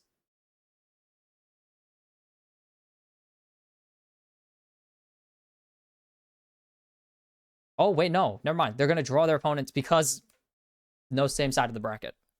So you can't face a team from your region until semifinals. Or is it until the finals? Gen G and T1 cannot be on the same side of the bracket. BLG and Top cannot be on the same side of the bracket. G2 and Fnatic cannot, or they will try to avoid making the round 1. You cannot draw those teams in match 1. No team from the same region could draw in this match 1. And then semifinals will have at least 1 cross-regional matchup if both those teams win. It's just impossible to avoid a cross-regional matchup before a final, sadly. But it's going to be really hard. Okay, so it is tier 2 draw from tier 3. So we either have Gen G versus Fnatic, BLG versus PSG, or PSG versus Gen G and Fnatic versus BLG. Got it. And we don't know the schedule yet. Got it. So you see that. This is how it works. These 2 teams, and then the uppers will face the lowers, or the uppers face the uppers.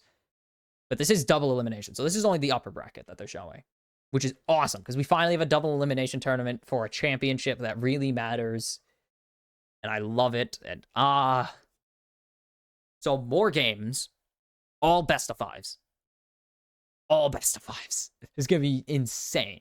There's how many matches are those? A lot of matches. Oh my god. Let's get to the free.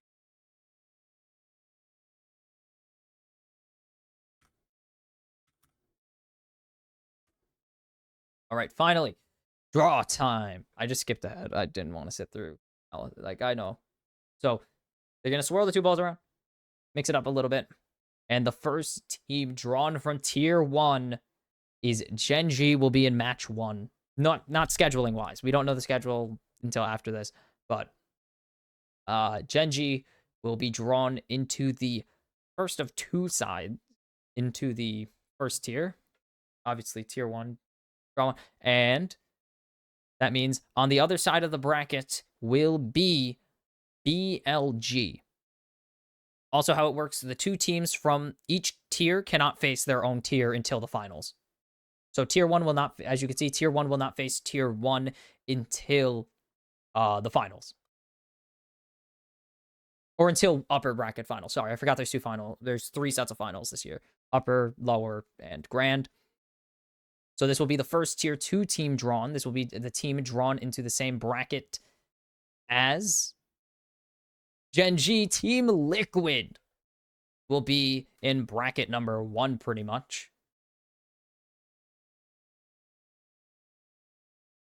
If TL win and Gen G win, they will face off.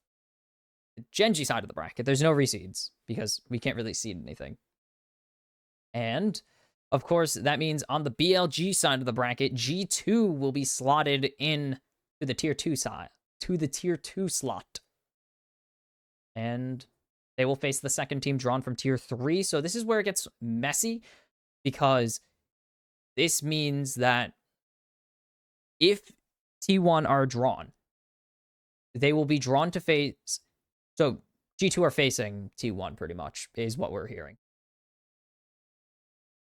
It's almost guaranteed T1 face Gen G. And drawn into the upper bracket, anyways, is Top Esports. They will face off against G2, I believe. No, they will face off against Team Liquid. Sorry. As they were pretty much guaranteed to face each other anyways, but the draw made it happen anyways. So who cares? They were almost guaranteed. I think they were guaranteed to face because T1 would be drawn away from Gen G. And of course, Gen G will not have to face their rivals until winners finals. If that situation does happen, T1 will face G2 in a grudge match. These 2 teams met up a lot. T1 have not beaten G2 in a while, I believe. So we got a ways to go. We'll see. And so if Fnatic get drawn, they will go to the upper bracket anyways. And never mind. They get drawn. They will face Gen G. Good luck, Fnatic. Fnatic will face Gen G, which means PSG Talon. I mean, it's not official. Anyone could be in that last ball. But it's PSG Talon against BLG, which is like maybe the hardest matchup? I don't know. It's Gen G or BLG. These 2 teams were not looking like they were going to make it out of the first matches alive, but so it will be PSG Talon facing off against BLG in the second half, or in the BLG sided bracket. So good for them. Good luck, we'll need it. But insanity. Oof, this is brutal. This is a really brutal one. It would have been nice if it was C9 against Gen G, because then we would have had like so many through lines. We had G2 T1, we had Gen G C9 from Worlds 2018, then Gen G T1 from Worlds 2019. Could have been great, but did they get a final shot of the bracket here? All right, there we go. So we're gonna get the last shot of the bracket here. So Gen G, Fnatic, and TL Top Esports make up the first tier. Give me like 2 seconds actually, so I could. Oops, whoops, I meant to do this. There you go. Oh, I didn't even show that. Well, I didn't even need to do that. I could just did this. So, I'm gonna go and see the schedule so we know. All of these are best of 5s. We got a long way. We got a lot of days ahead. It's like, this goes till May 19th. This goes for 2 weeks. Best of 5 every day, I believe. Is it best of 5? Yeah, because it's 1 match a day. So this is best of 5 every day. Piss, man. Oh, God. It's gonna be a long one. So, while the bracket says Gen G, Fnatic, TL, TES, and then G2, T1, BLG, PSG, we will go to the Gen G side of the bracket first. We will play Team Liquid, TES first, then Gen G, Fnatic, then BLG, PSG, G2, T1, and after that, I believe we go Oh, well, we won't know where we go yet, but I'm assuming we go upper bracket. We check out the upper bracket, then we go to lower bracket, and then run through those to keep getting the teams. Who knows? But this is all to say that we have a really good tournament ahead of us as we got double elim. We're going to have a long, long 2 weeks. We have what is this? 1, 2, 3, 4, 5, 6, 7, 8. 1, 2, 3, 4, 5, 6, 7. I can't count. You know that? 13? Is this 13 best of? That's 4 in the first. And 2 more. 6. 10. 14 best of 5s. God damn. I can't. I mean, I could just counted the days. There's literally a match a day. So tomorrow, not tomorrow, we take a day off. Okay. So Tuesday, 7th. Come back. I get a day off after skipping a day by accident. But Tuesday we come back. Team Liquid, Top Esports. That will kick off the bracket stage of MSI as we begin the march to determine the 2024 MSI champion. Will NA or EU make a will LEC, LCS make a miracle run to the finals like they did back in 2019 and 2016? Will T1 reclaim their crown? Will Gen G finally show up at an international event? Will BLG get the championship that they just missed out on last year to JDG? Will Top Esports finally show up at an international event? Or will PSG go back to the form when they made semifinals back in 2021? And will the reign of China continue? China hunting for their 4th straight MSI championship. And we'll see if the LPL dominance continues on Tuesday. I am Vice Kimchi. This has been the Kimchi Cast. And we are done with the playing stage, and it's time to play with the big boys instead of... Nope, we're not going to go that way. It's time for the big boys to play and duke it out to see who's going to be the best of the world halfway through the season and earn a spot at Worlds. I didn't even mention that. The winner of this tournament earns a spot at Worlds as long as they make regional playoffs. And the runner-up earns an extra seed for their region at Worlds. Like, that's crazy, right? So there's a lot of stakes here besides an international championship. You lock yourself into Worlds as long as you make playoffs and you secure and even if you lose the finals, you get yourself an extra team at Worlds, giving yourself that little extra boost to potentially make the World Championships. So there's a lot on the line here, and I will see all of you Tuesday to continue the MSI action. Have a good night or day or whatever it is. I'll see you on Tuesday. Is basically it. Bye.